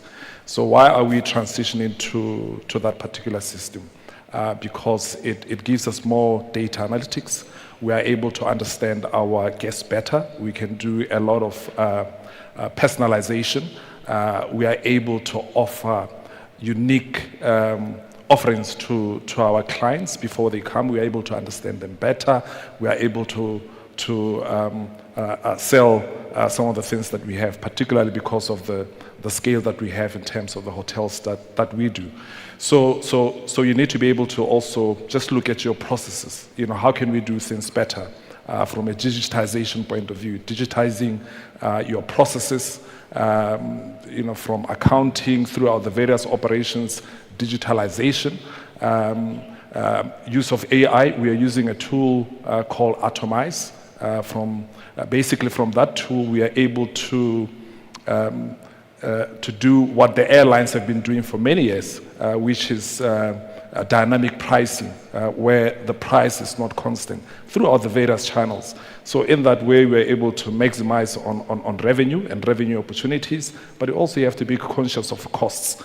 So whatever you employ from a digitization point of view, it's not an end in itself. The end is how does that contribute to your bottom line? Mm-hmm. So it's all geared towards. And then the comment around OTAs. OTAs are important because they're technology companies. They invest quite a lot of money in technology, the Booking.coms, the Expedia, TripAdvisors. So what we've been able to do as well is invest. We're not going to compete with them because they've got a role to play, but we invest in our website so that we can direct traffic towards our website and therefore save on the commission that we pay them, because you can pay them up to 20%, 25% of commission. And we've seen that over the past 2 years. We've been able to grow our website revenue by 90% because of those concerted efforts. Very good. Thank you very much. Mark, so you hear all of this. So how would you pitch what you're doing, which is already leading edge technology? What's the next step forward for you in terms of how to utilize Shackle to its maximum potential and take advantage of the way technology is going for the future? Yeah, thanks, Gerald. I don't know if it's the right time to pitch Shackle. I'd love to get the others' opinions on this, because I think we're brushing over the OTA conversation far too quickly. Over 10 years ago, there was, of course, the relationship with OTAs. You have this duopoly, Booking.com and Expedia, and there was that love-hate relationship. But when COVID hit and hotels closed down, Booking.com and Expedia jumped on that opportunity. And I don't think hoteliers realize how much they fed into their two biggest competitors and how they allowed them to build an even bigger moat. So during COVID, let's focus on Booking.com. They launched their Genius program, which was their loyalty program. So on average, pre-COVID, hoteliers were paying 18% commission. Richard might be a little bit separate to this because of Marriott's power, but let's just talk about smaller chains and independents. 18%. Today, with the Genius program, hoteliers add 5% for better visibility, and they add 7% to be part of that program. They are paying Booking.com to build out their loyalty program. So the average commission is now 30%, and you get an even further discount as a user if you book on mobile with Booking. So last week, I emailed 3 of my hotelier friends in London for friends and family rates, as you do in the industry. And I'm very conscious to book direct because I'm in the industry. All 3 rates were more expensive than my Genius Level 3 program. So now, as someone who was the easiest person as a traveler to convince to book direct, I am 100% always going to Booking.com because I don't trust hoteliers to give me better rates anymore. I trust the Genius Level 3 program to give me the best rate. And I think hoteliers are asleep at the wheel after what happened during COVID. And I don't think we should be brushing over OTAs, because this loyalty program is something that hoteliers should be absolutely terrified about. And all of my traveling friends are now exclusively just going to Booking.com. Hold on, you'll never get Shackle into Marriott at this rate. But anyway, Leanne, you wanted to say something there. I completely agree. I want to pull my hair out when I'm sitting at reception and a booking comes through from a guest who's already in my hotel. I'm thinking, how have I let the system down? How have I empowered my staff that the guest who's actually in my hotel is extending their booking via booking.com? And a few years ago, I was a lot more I'm a lot more ballsy now, but I went on a big PR campaign, which was to educate the market about direct bookings. And in South Africa recently, there was a 2-year competition commission study, and they have found unfair competitive behavior on the OTAs, and they are paying massive, massive fines. It isn't just for the OTAs, it is for the delivery services as well, which is a whole other discussion when we come to F&B. No, this panel is not about the future of OTAs, but at the same time, it's very much a part of the future of hotels. And coming back to that particular point, Richard, you know, we look at what's happening with an organization like Marriott, which is just so huge, and your Bonvoy system, which is so popular and such a driving force for business, rather going back into the OTA part of it. I find it very interesting that you said 50% of your hotels are on HMA, hotel management agreements, and about the other 50% would be on franchising. So in 20 years' time, will they be all franchising? No, I don't believe that for a second, Jared. I suppose in the States it's probably the most advanced franchise market. So we have about 6,000 hotels in the States, of about maybe 4,000 are franchised. What we tend to find at the moment is the more simple the product, the more chances it's going to be franchised. So you may not know, but Marriott has 32 different brands. So we have everything from Ritz-Carlton, Bulgari, St. Regis at one end. No, one end of the scale. I'm not talking about one end of what's a good hotel, down to Residence Inn and other limited service brands at the other end. And we find that when we go franchise, that we're seeing a big growth at the limited service, slight growth at the premium, but not too much growth at the luxury end. At the luxury end of the scale, both in being perfectly honest with you in terms of protecting our very valuable brands, we're the biggest luxury operator in the world. And in terms of having the ability to run these brands, we very rarely franchise those brands. Right. Well, I get that. Now, one area that I really want to cover that's so exciting has to be OpenAI's GPT. And I confess, when I was asked to do this particular panel, I just went into ChatGPT and said, I'm doing a panel in Botswana on the future of hotels. And what would you recommend? And here I got this, all this pages and pages of questions for my panelists. So, you know, it makes life a bit easier, but this is where I got it. I'm not that clever. But amazingly, it just comes through saying, look at sustainable practices, local community engagement, technology integration, culture and heritage preservation, health and wellness trends, the whole lot. And it really is something that I believe personally is taking the world by storm. This is, whatever you want to call it, the fourth or the fifth industrial revolution, and it is going to revolutionize society. But I'd like to hear from you, McQueen, what you feel about that, what your predictions are in relation to OpenAI and how it affects our hotel industry. Look, I think you've got to be adaptive. I mean, that's the reality, as you said. These are the times that we live in. We all need to be capacitated in terms of what AI is able to do, what are its pros and cons, and I think there is a continuous debate in terms of all of that. We are employing the tools within our hotels. As I say, it's not for the tools in themselves, it's for that end. What is that end? You know, enhance shareholder returns from maximizing revenue and optimizing costs. So we do also we've got a virtual concierge called Hi Jiffy. So when you book with us, you'll get a WhatsApp text messaging, you know, welcome, this, that, and the other. And does the hygienist talk to you in a human voice, or is it? No, it's via WhatsApp. So it has to have somebody there, but we want to be able to extend it that it's now AI generated. So, you know, predictive AI in terms of how do you predict your occupancies going forward, and then how then do you plan for that? Looking at the country dynamics, looking at this Gaborone market, for instance. You know, Botswana is a small population. just under 2.4 million Pula. The Gaborone market has been, over the past few years, been proliferated with hotels. So there's quite a lot of inventory in the city, and not a lot of people. So what do you do? How do you predict when you look at a new project? And it was interesting to sit in and listen to the conversation around the pitches. When you think about a new project, where's the market going to be coming from? And how do you make it sustainable? No, exactly. What I wanted to mention as well to Leanne, you mentioned about you still want a person answering the phone. Hey, but it won't be long. You won't know whether it's a person or whether it's an AI. Yeah. What do you think? I think it depends on the property type, and I think it depends on the customer. If you're a budget hotel, the customer's not expecting that much in terms of level of service, and I think they would be happy with automated voice.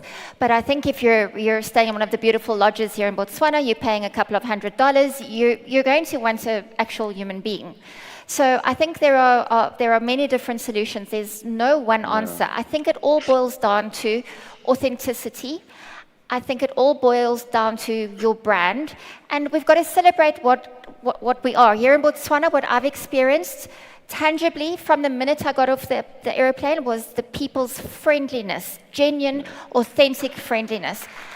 And no AI can ever replace that. So don't lose that ability. No, I disagree. Yeah. Now, you have a situation, you're on the phone, and you don't know it's OpenAI, and this OpenAI is totally programmed to be the friendliest person on earth. You'll come off that phone and say, wow, that was a great experience. I'm definitely looking forward to staying there. Okay, when you arrive, you're not going to get an avatar greeting you.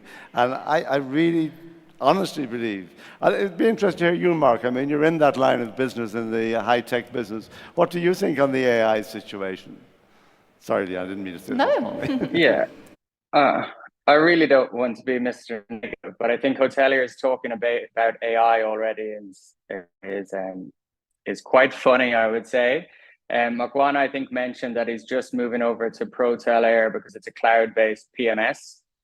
In our world, Silicon Valley world of tech startups, software businesses moved to the cloud about 12 years ago. And I think hoteliers are finally moving away from on-premise PMSs to cloud-based PMSs. So I would say, let's get our PMSs onto the cloud before hoteliers start talking about AI. And I actually have to give Richard kudos because I actually think the Marriott Bonvoy app is great. I wasn't actually having a dig at Richard when I was talking about my earlier comment, Gerald. I actually use Marriott Bonvoy for the points. But what I would say to Richard is I use Marriott Bonvoy, but then with the app, I actually can't check in a lot of times or open up my room door because either the payment's not integrated or I have to pick up a plastic key card. And in a lot of hotels today, if you want to get breakfast ordered, you fill it out on a piece of paper and hang it on your door. So I think where hotels are at today, I think at least let's get our guests into their rooms without having to go to a physical desk to fill out pieces of paper and get plastic key cards before we start talking about AI.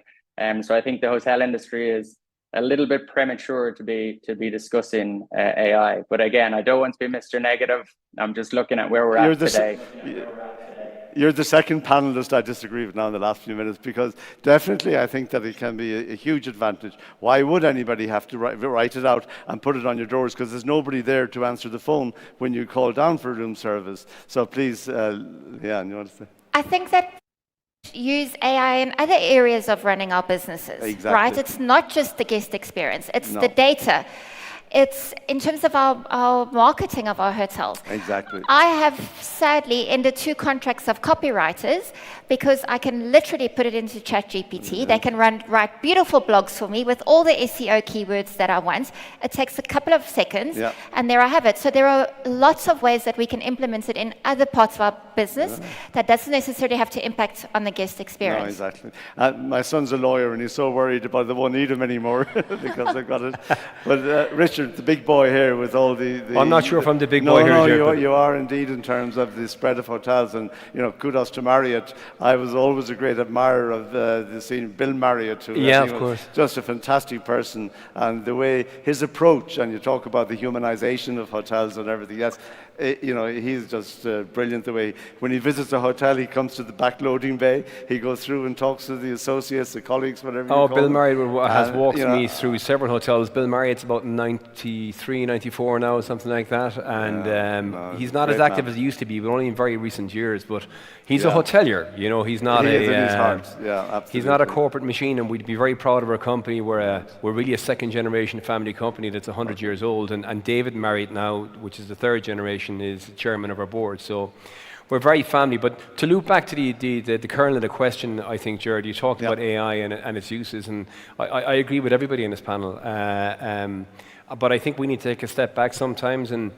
I think one thing about AI is going to do is going to curate people's journeys from start to finish. So in the very not so distant future, if it's not here already, you're going to be able to say, I fancy going on vacation, and your AI, through a process of data management and knowing what to do, will say, well, given your taste and your likes, we recommend here. This is the people that can pick you up at your house. This is the flight you should take. This is how you should get from from the airport to the hotel. These are the restaurants we recommend for you. This is the hotel we recommend you stay in. This is the best rate you're going to get. And these are the experiences that we think you're going to need there. And I think that's probably the bigger thing about AI. I was on a panel recently about technology, and they were talking about Meta, and I don't claim to be an IT guy or talk about AI, Mark, but God, you used to be a hotelier at one stage. I don't know what happened to you. You got sense. But they said that the real threat, they were talking about the big threats to companies like Marriott and Hilton and et cetera, and the real threats are things like Meta. The new name for Facebook. I mean, Meta has something like 2.5 billion users, about 1.5 billion of them are active every day. And they know so much information about you. If they can get that information and combine it with a travel tool, that's a very, very powerful travel tool. And that's both the opportunity for AI, and it's also a little bit scary for the big boys. Just to interrupt for a second, that I have to say that Mark has an avatar as a PA, and the avatar has just told him he has to go. So sorry about that, Mark. If you have to go, we understand. We won't say it's a technological breakdown. But sorry, continue, Richard. Yeah, and there's that. And hotels like ours and Hilton's and the rest of them are trying to take on that challenge very simply by being everything. So if you want a basic entry-level hotel, and if you want a 5-star deluxe resort, we have it. By being everywhere, we've opened up, on average, one hotel every 22 hours for the past 10 years, which is an amazing amount of growth. Wow. And then the real one, and going back, I'm sorry Mark's not there, he talked about the Genius program and Booking.com. I totally agree with him. We don't do the Genius program because we have our loyalty program within Bonvoy. And so we want to be where people want to be, with a product that they want to have, and we also want to become sticky through points. We have 184 million members of the Bonvoy system right now, and on average, 40% of the people who stay in our hotels have a Bonvoy card. So it's a very, very powerful tool, and it's really both an aggressive commercial mechanism, but also a little bit defensive against this new world that we're entering into. And do you see the Bonvoy, maybe you've done it already, really spreading out as well into different companies and into different areas like retail, airlines? You already have associations with the airlines. We're doing it, and we're very actively trying to do more of it. So you can use your Bonvoy points against rental car. You can use it on Emirates Airlines. You can use it, and trading in some of your points for their points, and that's going to become a lot bigger and a lot stronger. We have tie-ups with Manchester United, with Paris Saint-Germain, some of the American football teams that I can't even name because I'm useless at this. Orlando Pirates down in Cape Town, that kind of thing. It's very important. I'd like to move on a little bit away from the technology side into the more human side. I think that our industry gets unfairly criticized for they're low pay and that's what you say. The industry is evolving, is developing, is becoming a really good place to work in my opinion. But I think we have a huge responsibility for the future. And how do we look after our colleagues, our associates, our employees, whether it's in Africa or whether it's in Europe or the Middle East or Asia or in the Americas? How can we make sure that our industry is an industry of the future, is some place to work? I'm talking about hotels, because we're talking about hotels of the future. So McQueen, I'd like to hear your opinion on that, please, if I can. We've been talking about guest centricity, but the most important person in any hotel operation is the employee, is the staff. And again, talking about being deliberate, you have to be deliberate in terms of how you look after your people and how you make the hotel, a career in hospitality, attractive. And because it is a fun industry, the biggest contributor, the second biggest contributor to GDP in this country, it employs a lot of people.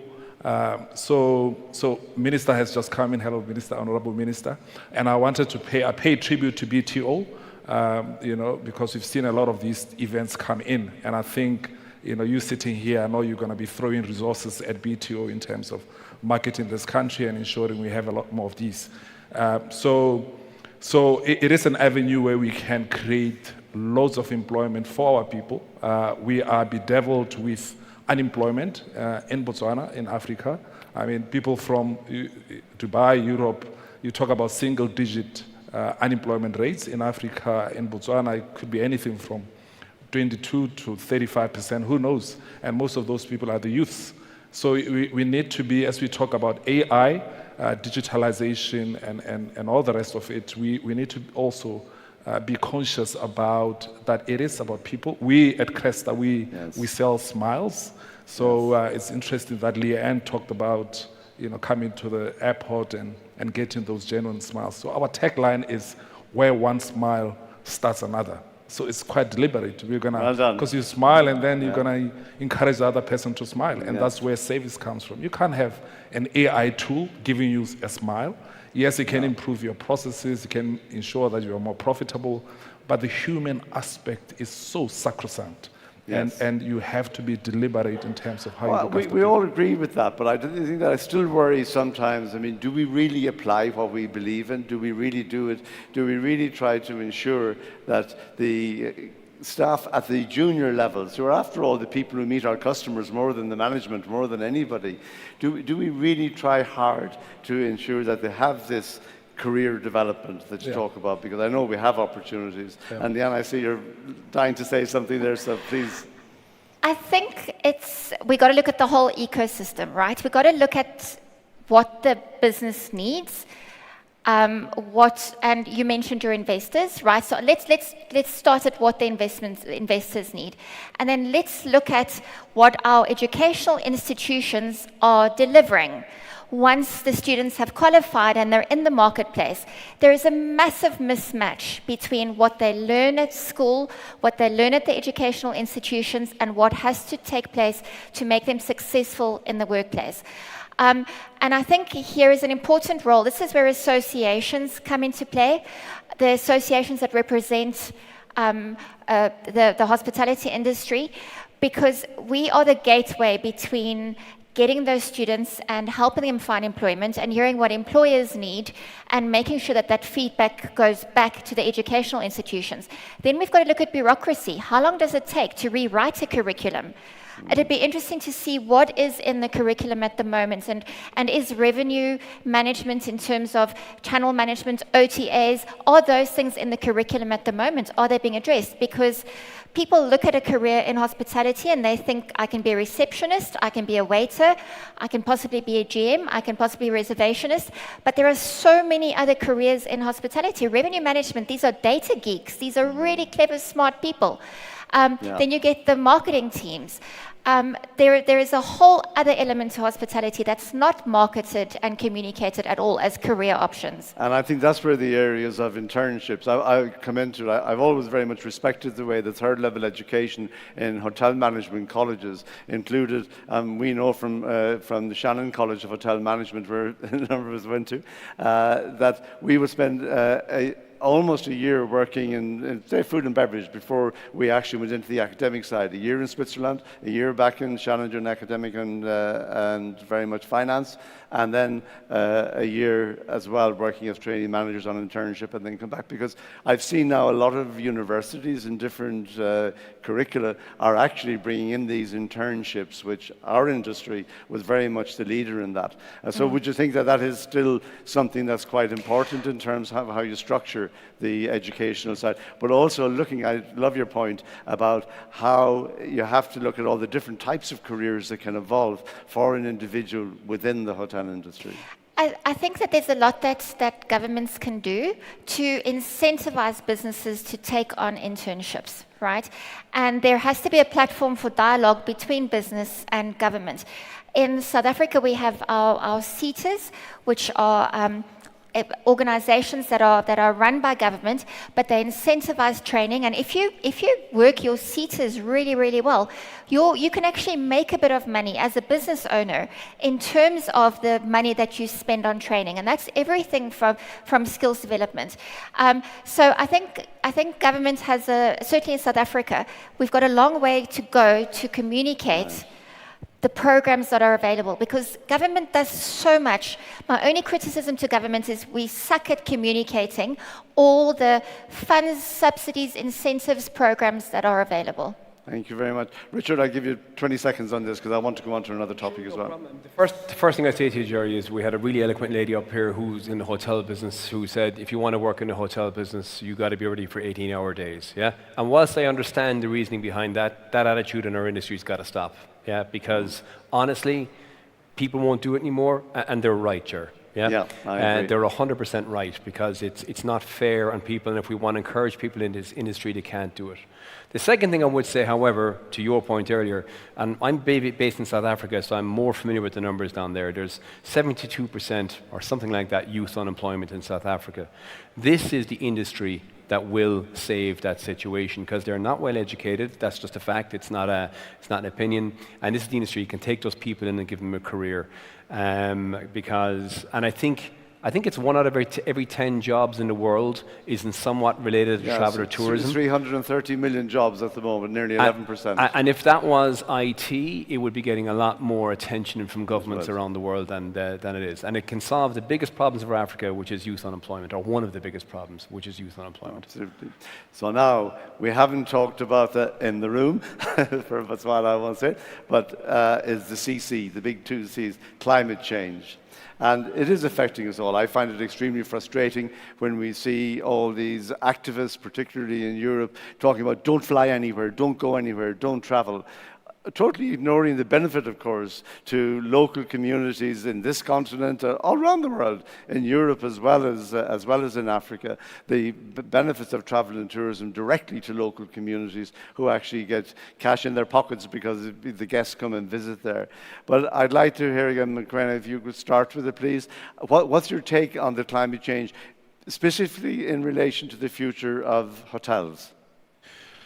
Look, it's a very pertinent topic, and rightly so. A lot of our guests now, particularly, because we do welcome guests from outside the country, and they're asking very important questions in terms of what is your impact on the environment, what sort of things are you doing with communities, what is your take on ESG, and what are those things that you're actually doing. So it's not only a right thing to do to ensure that you are doing right for the environment, that it's sustainable for future generations, but also it becomes an economic thing. Unless you do it, you're going to be out of the game. You need to be able to show what are you doing. So we're doing some new developments. So we have to be deliberate around, just solar geysers, LED lighting. How do we reclaim water, dry gardening? So those things you need to be able to jot them down, to be able to communicate to developers.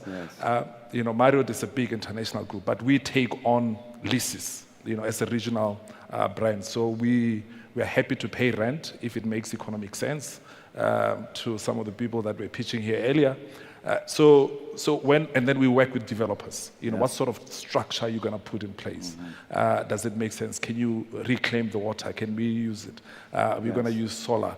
So that becomes a right thing to do, but also economic. We then got to stay ahead of government legislation to be actually introducing these initiatives. Would you agree? Yeah. No, absolutely.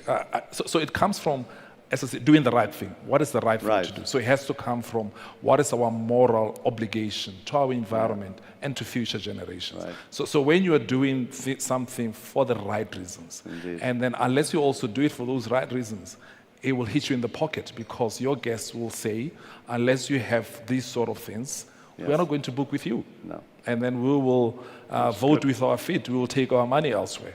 Which brings me on then to ask Richard again. I see a lot in Marriott about, don't use your towels, don't do this, don't do that, and very genuine initiatives coming in. But I still see so much single-use plastic. I still see a toothbrush, even if it's not wrapped in plastic and it's wrapped in paper, you have to cut down trees to make paper. All right, you say it's recyclable, but then they tell us so is plastic.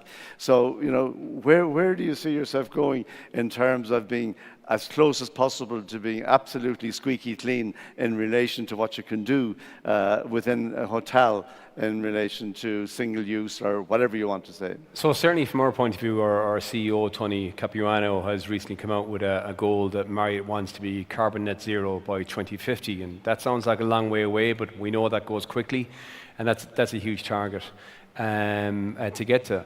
But to address the complete sustainability issue, Jared, I think we need to really sell the message to both owners and customers that this is not just, it is about sustainability, it is about the right thing to do, but it's also about the commercially the right thing to do. We have a global sales organization, so if you're, Pepsi-Cola, and you give us 300,000 room nights a year, we do a global contract with you. So for those major companies, we have global contracts. In 2014, 7 of those companies were asking us about our sustainability report. Wow. 7, yeah? Now 76% of them are asking us about our sustainability plans, yeah? And they won't sign a contract with us unless we have a proper sustainability plan to put together. So that's one thing. So commercially, whether it's happening to you now, it's going to happen to you in the future. And certainly for special corporates happening. The second thing is, we all talk about solar power, boreholes, recycling water, and the various other initiatives that exist in terms of doing the right thing for the environment. And of course, it is the right thing for the environment, and we should do it regardless. But we never really sell it in terms of doing the right thing for the bottom line of the hotel as well, exactly. And matching that up. And that will get a lot more investment from owners, investors, and bankers into those projects if we cross that properly. Very simple thing, Jared, I know I'm going on a little bit. No, please. Yeah.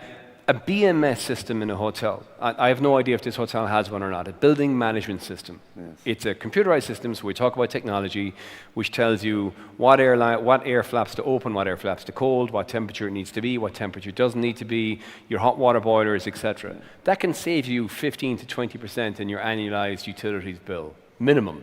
And utilities are going up everywhere. Yeah. So it's not, that does also save the environment. And we need to marry up this message of talking about sustainability and commerciality in 2 separate paragraphs is the wrong way to go.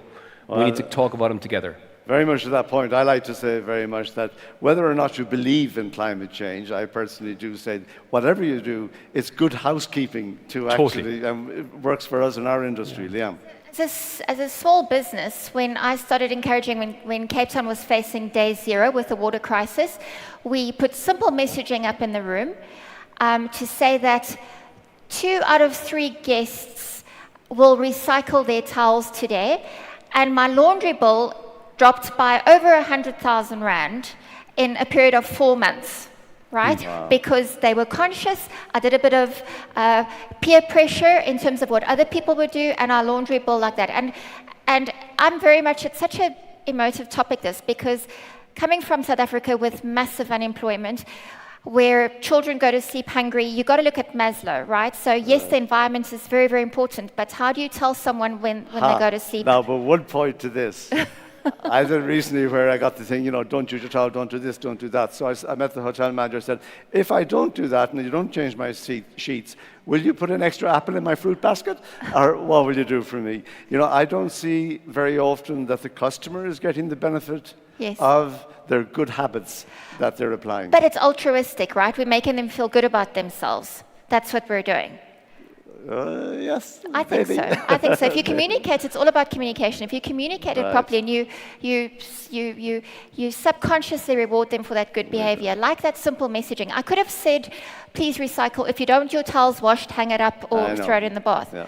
And if you don't have that initiative, people will say you should have it anyway, whether or not they're rewarded. Yeah. We have trialed that, Jared. In one of our brands, we did this thing where if you didn't change your laundry, you could have a drink in the bar downstairs. Nice. Yeah? If you didn't change the laundry? If you didn't change your laundry, you could have a drink in the bar downstairs. Yeah? It wasn't taken up on. Really? Yeah. It wasn't taken up on. You know, people are genuinely switching from seeking, let's call it a euro or a euro, €2 or $3, whatever it is. It's not that that's not important. It is important, but they want to feel like they're doing the right thing. I know I got to wrap up because it's lunchtime, but I would like to say as well, we talked earlier about the mice business, which is under a lot of criticism for people traveling overseas to go to conferences. And I just wanted to give a quick example, if I may indulge myself in saying it, that a few years ago, I think it was in 2017, the World Travel and Tourism Council, we had our annual summit in Bangkok. And we managed to get the scientists to advise us of what their estimated carbon emissions total would be for the, I think it was 1,100 people who attended. And what if there was any initiative we could take to try to make up for this. And using a company called Tourism for Tomorrow, we agreed with the local community in Bangkok, who were near a mangrove area where a lot of the mangroves, for whatever reason, had died off or disappeared. They had a replanting program, and they asked, would we replant for them in this particular plantation? So we said yes. So we asked anybody who would like to volunteer to stay an extra day, and they would come out and we would dig the hole and we put the saplings down, and I think about 70 of us came out and we spent the day planting the mangrove trees, because we had arranged as well scientifically to show and to demonstrate that in the lifetime of the mangrove tree, that this would actually, this amount, we planted 500 trees, that this would actually make up for the carbon footprint of our mice event in Bangkok. And you can't just let it be just talk. It has to be real. It needs to be scientifically backed. But I think it is a good way to actually look at encouraging the mice business and making people feel good about going rather than not so good. So 1, 2, 3. So we start with the lady, Leanne, sorry being old-fashioned, but just last comments you'd like to make about the future of hotels. I think that this industry is how we can save our economy. In South Africa, the stats are for every 7 tourists, 1 permanent job is created. I'm not sure about the stats in your country, but it's very affordable. There's very few barriers to entry to start a business in tourism, and we need to encourage entrepreneurship in the tourism industry. Fantastic. Thank you very much, Leanne. Thank you. And Richard? I'm certainly not going to be as altruistic as that, but well done. You know, we came to talk about technology today. I'm a huge fan of technology, but I still think at times we introduce it in places where it doesn't belong, back to your luxury conversation. So my takeaway would be, if technology doesn't improve the staff member's life, the guest's life, the top line or the bottom line, it shouldn't be there. Yeah, and sometimes I think we inject it too much into places where it's not belong. And I always go back to, if you've ever checked into a hotel with the iPad-looking thing for doing the curtains and the air conditioning and the heating and the lights, and you can't get to sleep because there's that one light in the corner of the room you can't turn off. Yeah, that's my favorite example of where technology sometimes doesn't belong. It's always the head down on reception. Yeah. Like the guy who said to her one day, said, "Do you know who I am?" And she said to her friend, "The guy here doesn't know who he is." All right, Michaela. Look, I agree with the sentiments around being able to create employment opportunities out of tourism. I know Botswana as a destination, our aim is to set ourselves as a MICE destination. And I think there has to be collaborative efforts at policy level, government level in terms of what they want to do, but also talking with the industry, supporting organizations within government that really are tasked with that initiative, and also talking to us. So, and talking to the hotels of the future, look, sustainability is key. Technology, we can't ignore it. Sustainability, talking to environment, to financial sustainability. And I see some financiers in the room. And I know in Botswana there's been launching of green bonds, particularly to try and promote that level of financing that talks to sustainability and the green economy that we want. So hospitality, an exciting industry. We are here to stay. As an industry, we can create wealth for the country, we can create employment opportunities for our children, and we can also just save our planet in terms of the things that we ought to do and doing the right things that are for the environment and for our economy. Thank you. Thank you. And to use Dr. Rifai's lovely saying, he always says, travel and tourism is a force for good. It brings people together, we get to know and love each other, and we become all one, which I think is a great way that you touch on that to finish. And what a panel we've had, ladies and gentlemen. Thank you very much. Well done. Excellent. Thank you.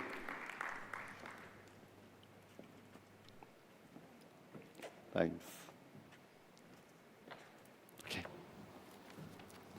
Thank you very much, Mr. Gerald Lawless, and your panelists for that very, very insightful panel discussion.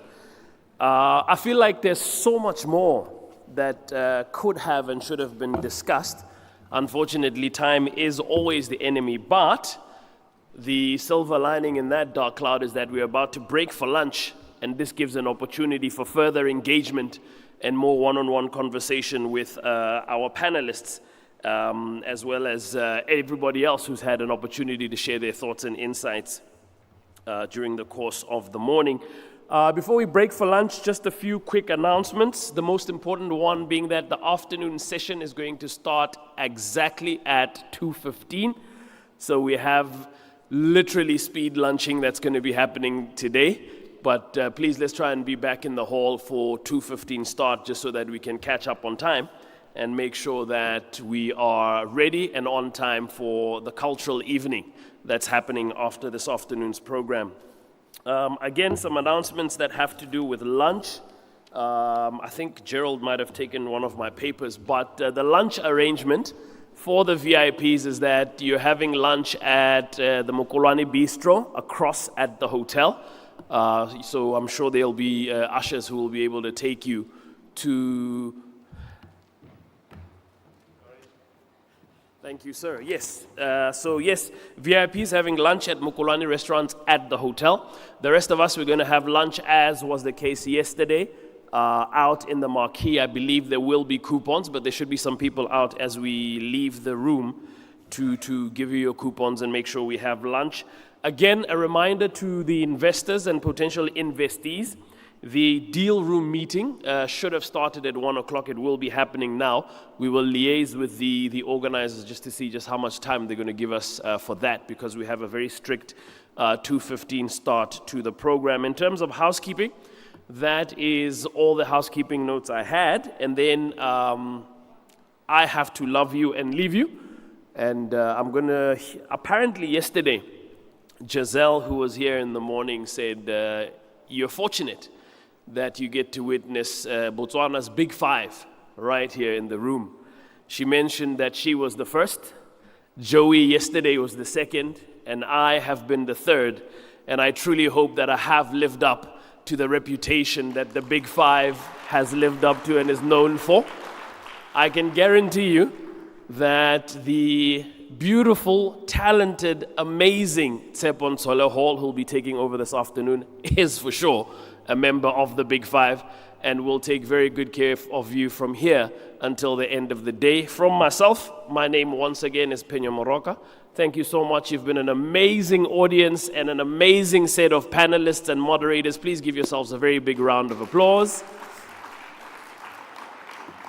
And I will see you this evening at the cultural dinner. Thank you. Have a fantastic afternoon. We break for lunch until 2:15. Oh, sorry, one final announcement. Botswana Tourism Organization, I'm pulling out all my devices, Gerald, into the technology you were speaking of. Hey? None of this is happening on paper. Everything is happening on the devices. Botswana Tourism Organization have a survey that they're running. It's the impact survey to determine whether or not this summit has been a success. I believe a link will be shared with you during the course of the afternoon, and you're encouraged to please just complete that survey so that we have actual tangible data to make sure that when we do this again, not if, when we do this again, look at me looking at Mr. Ibrahim there. When we do this again, we make it a much better experience for everybody that's involved. Thank you, ladies and gentlemen. Lunch will be now served.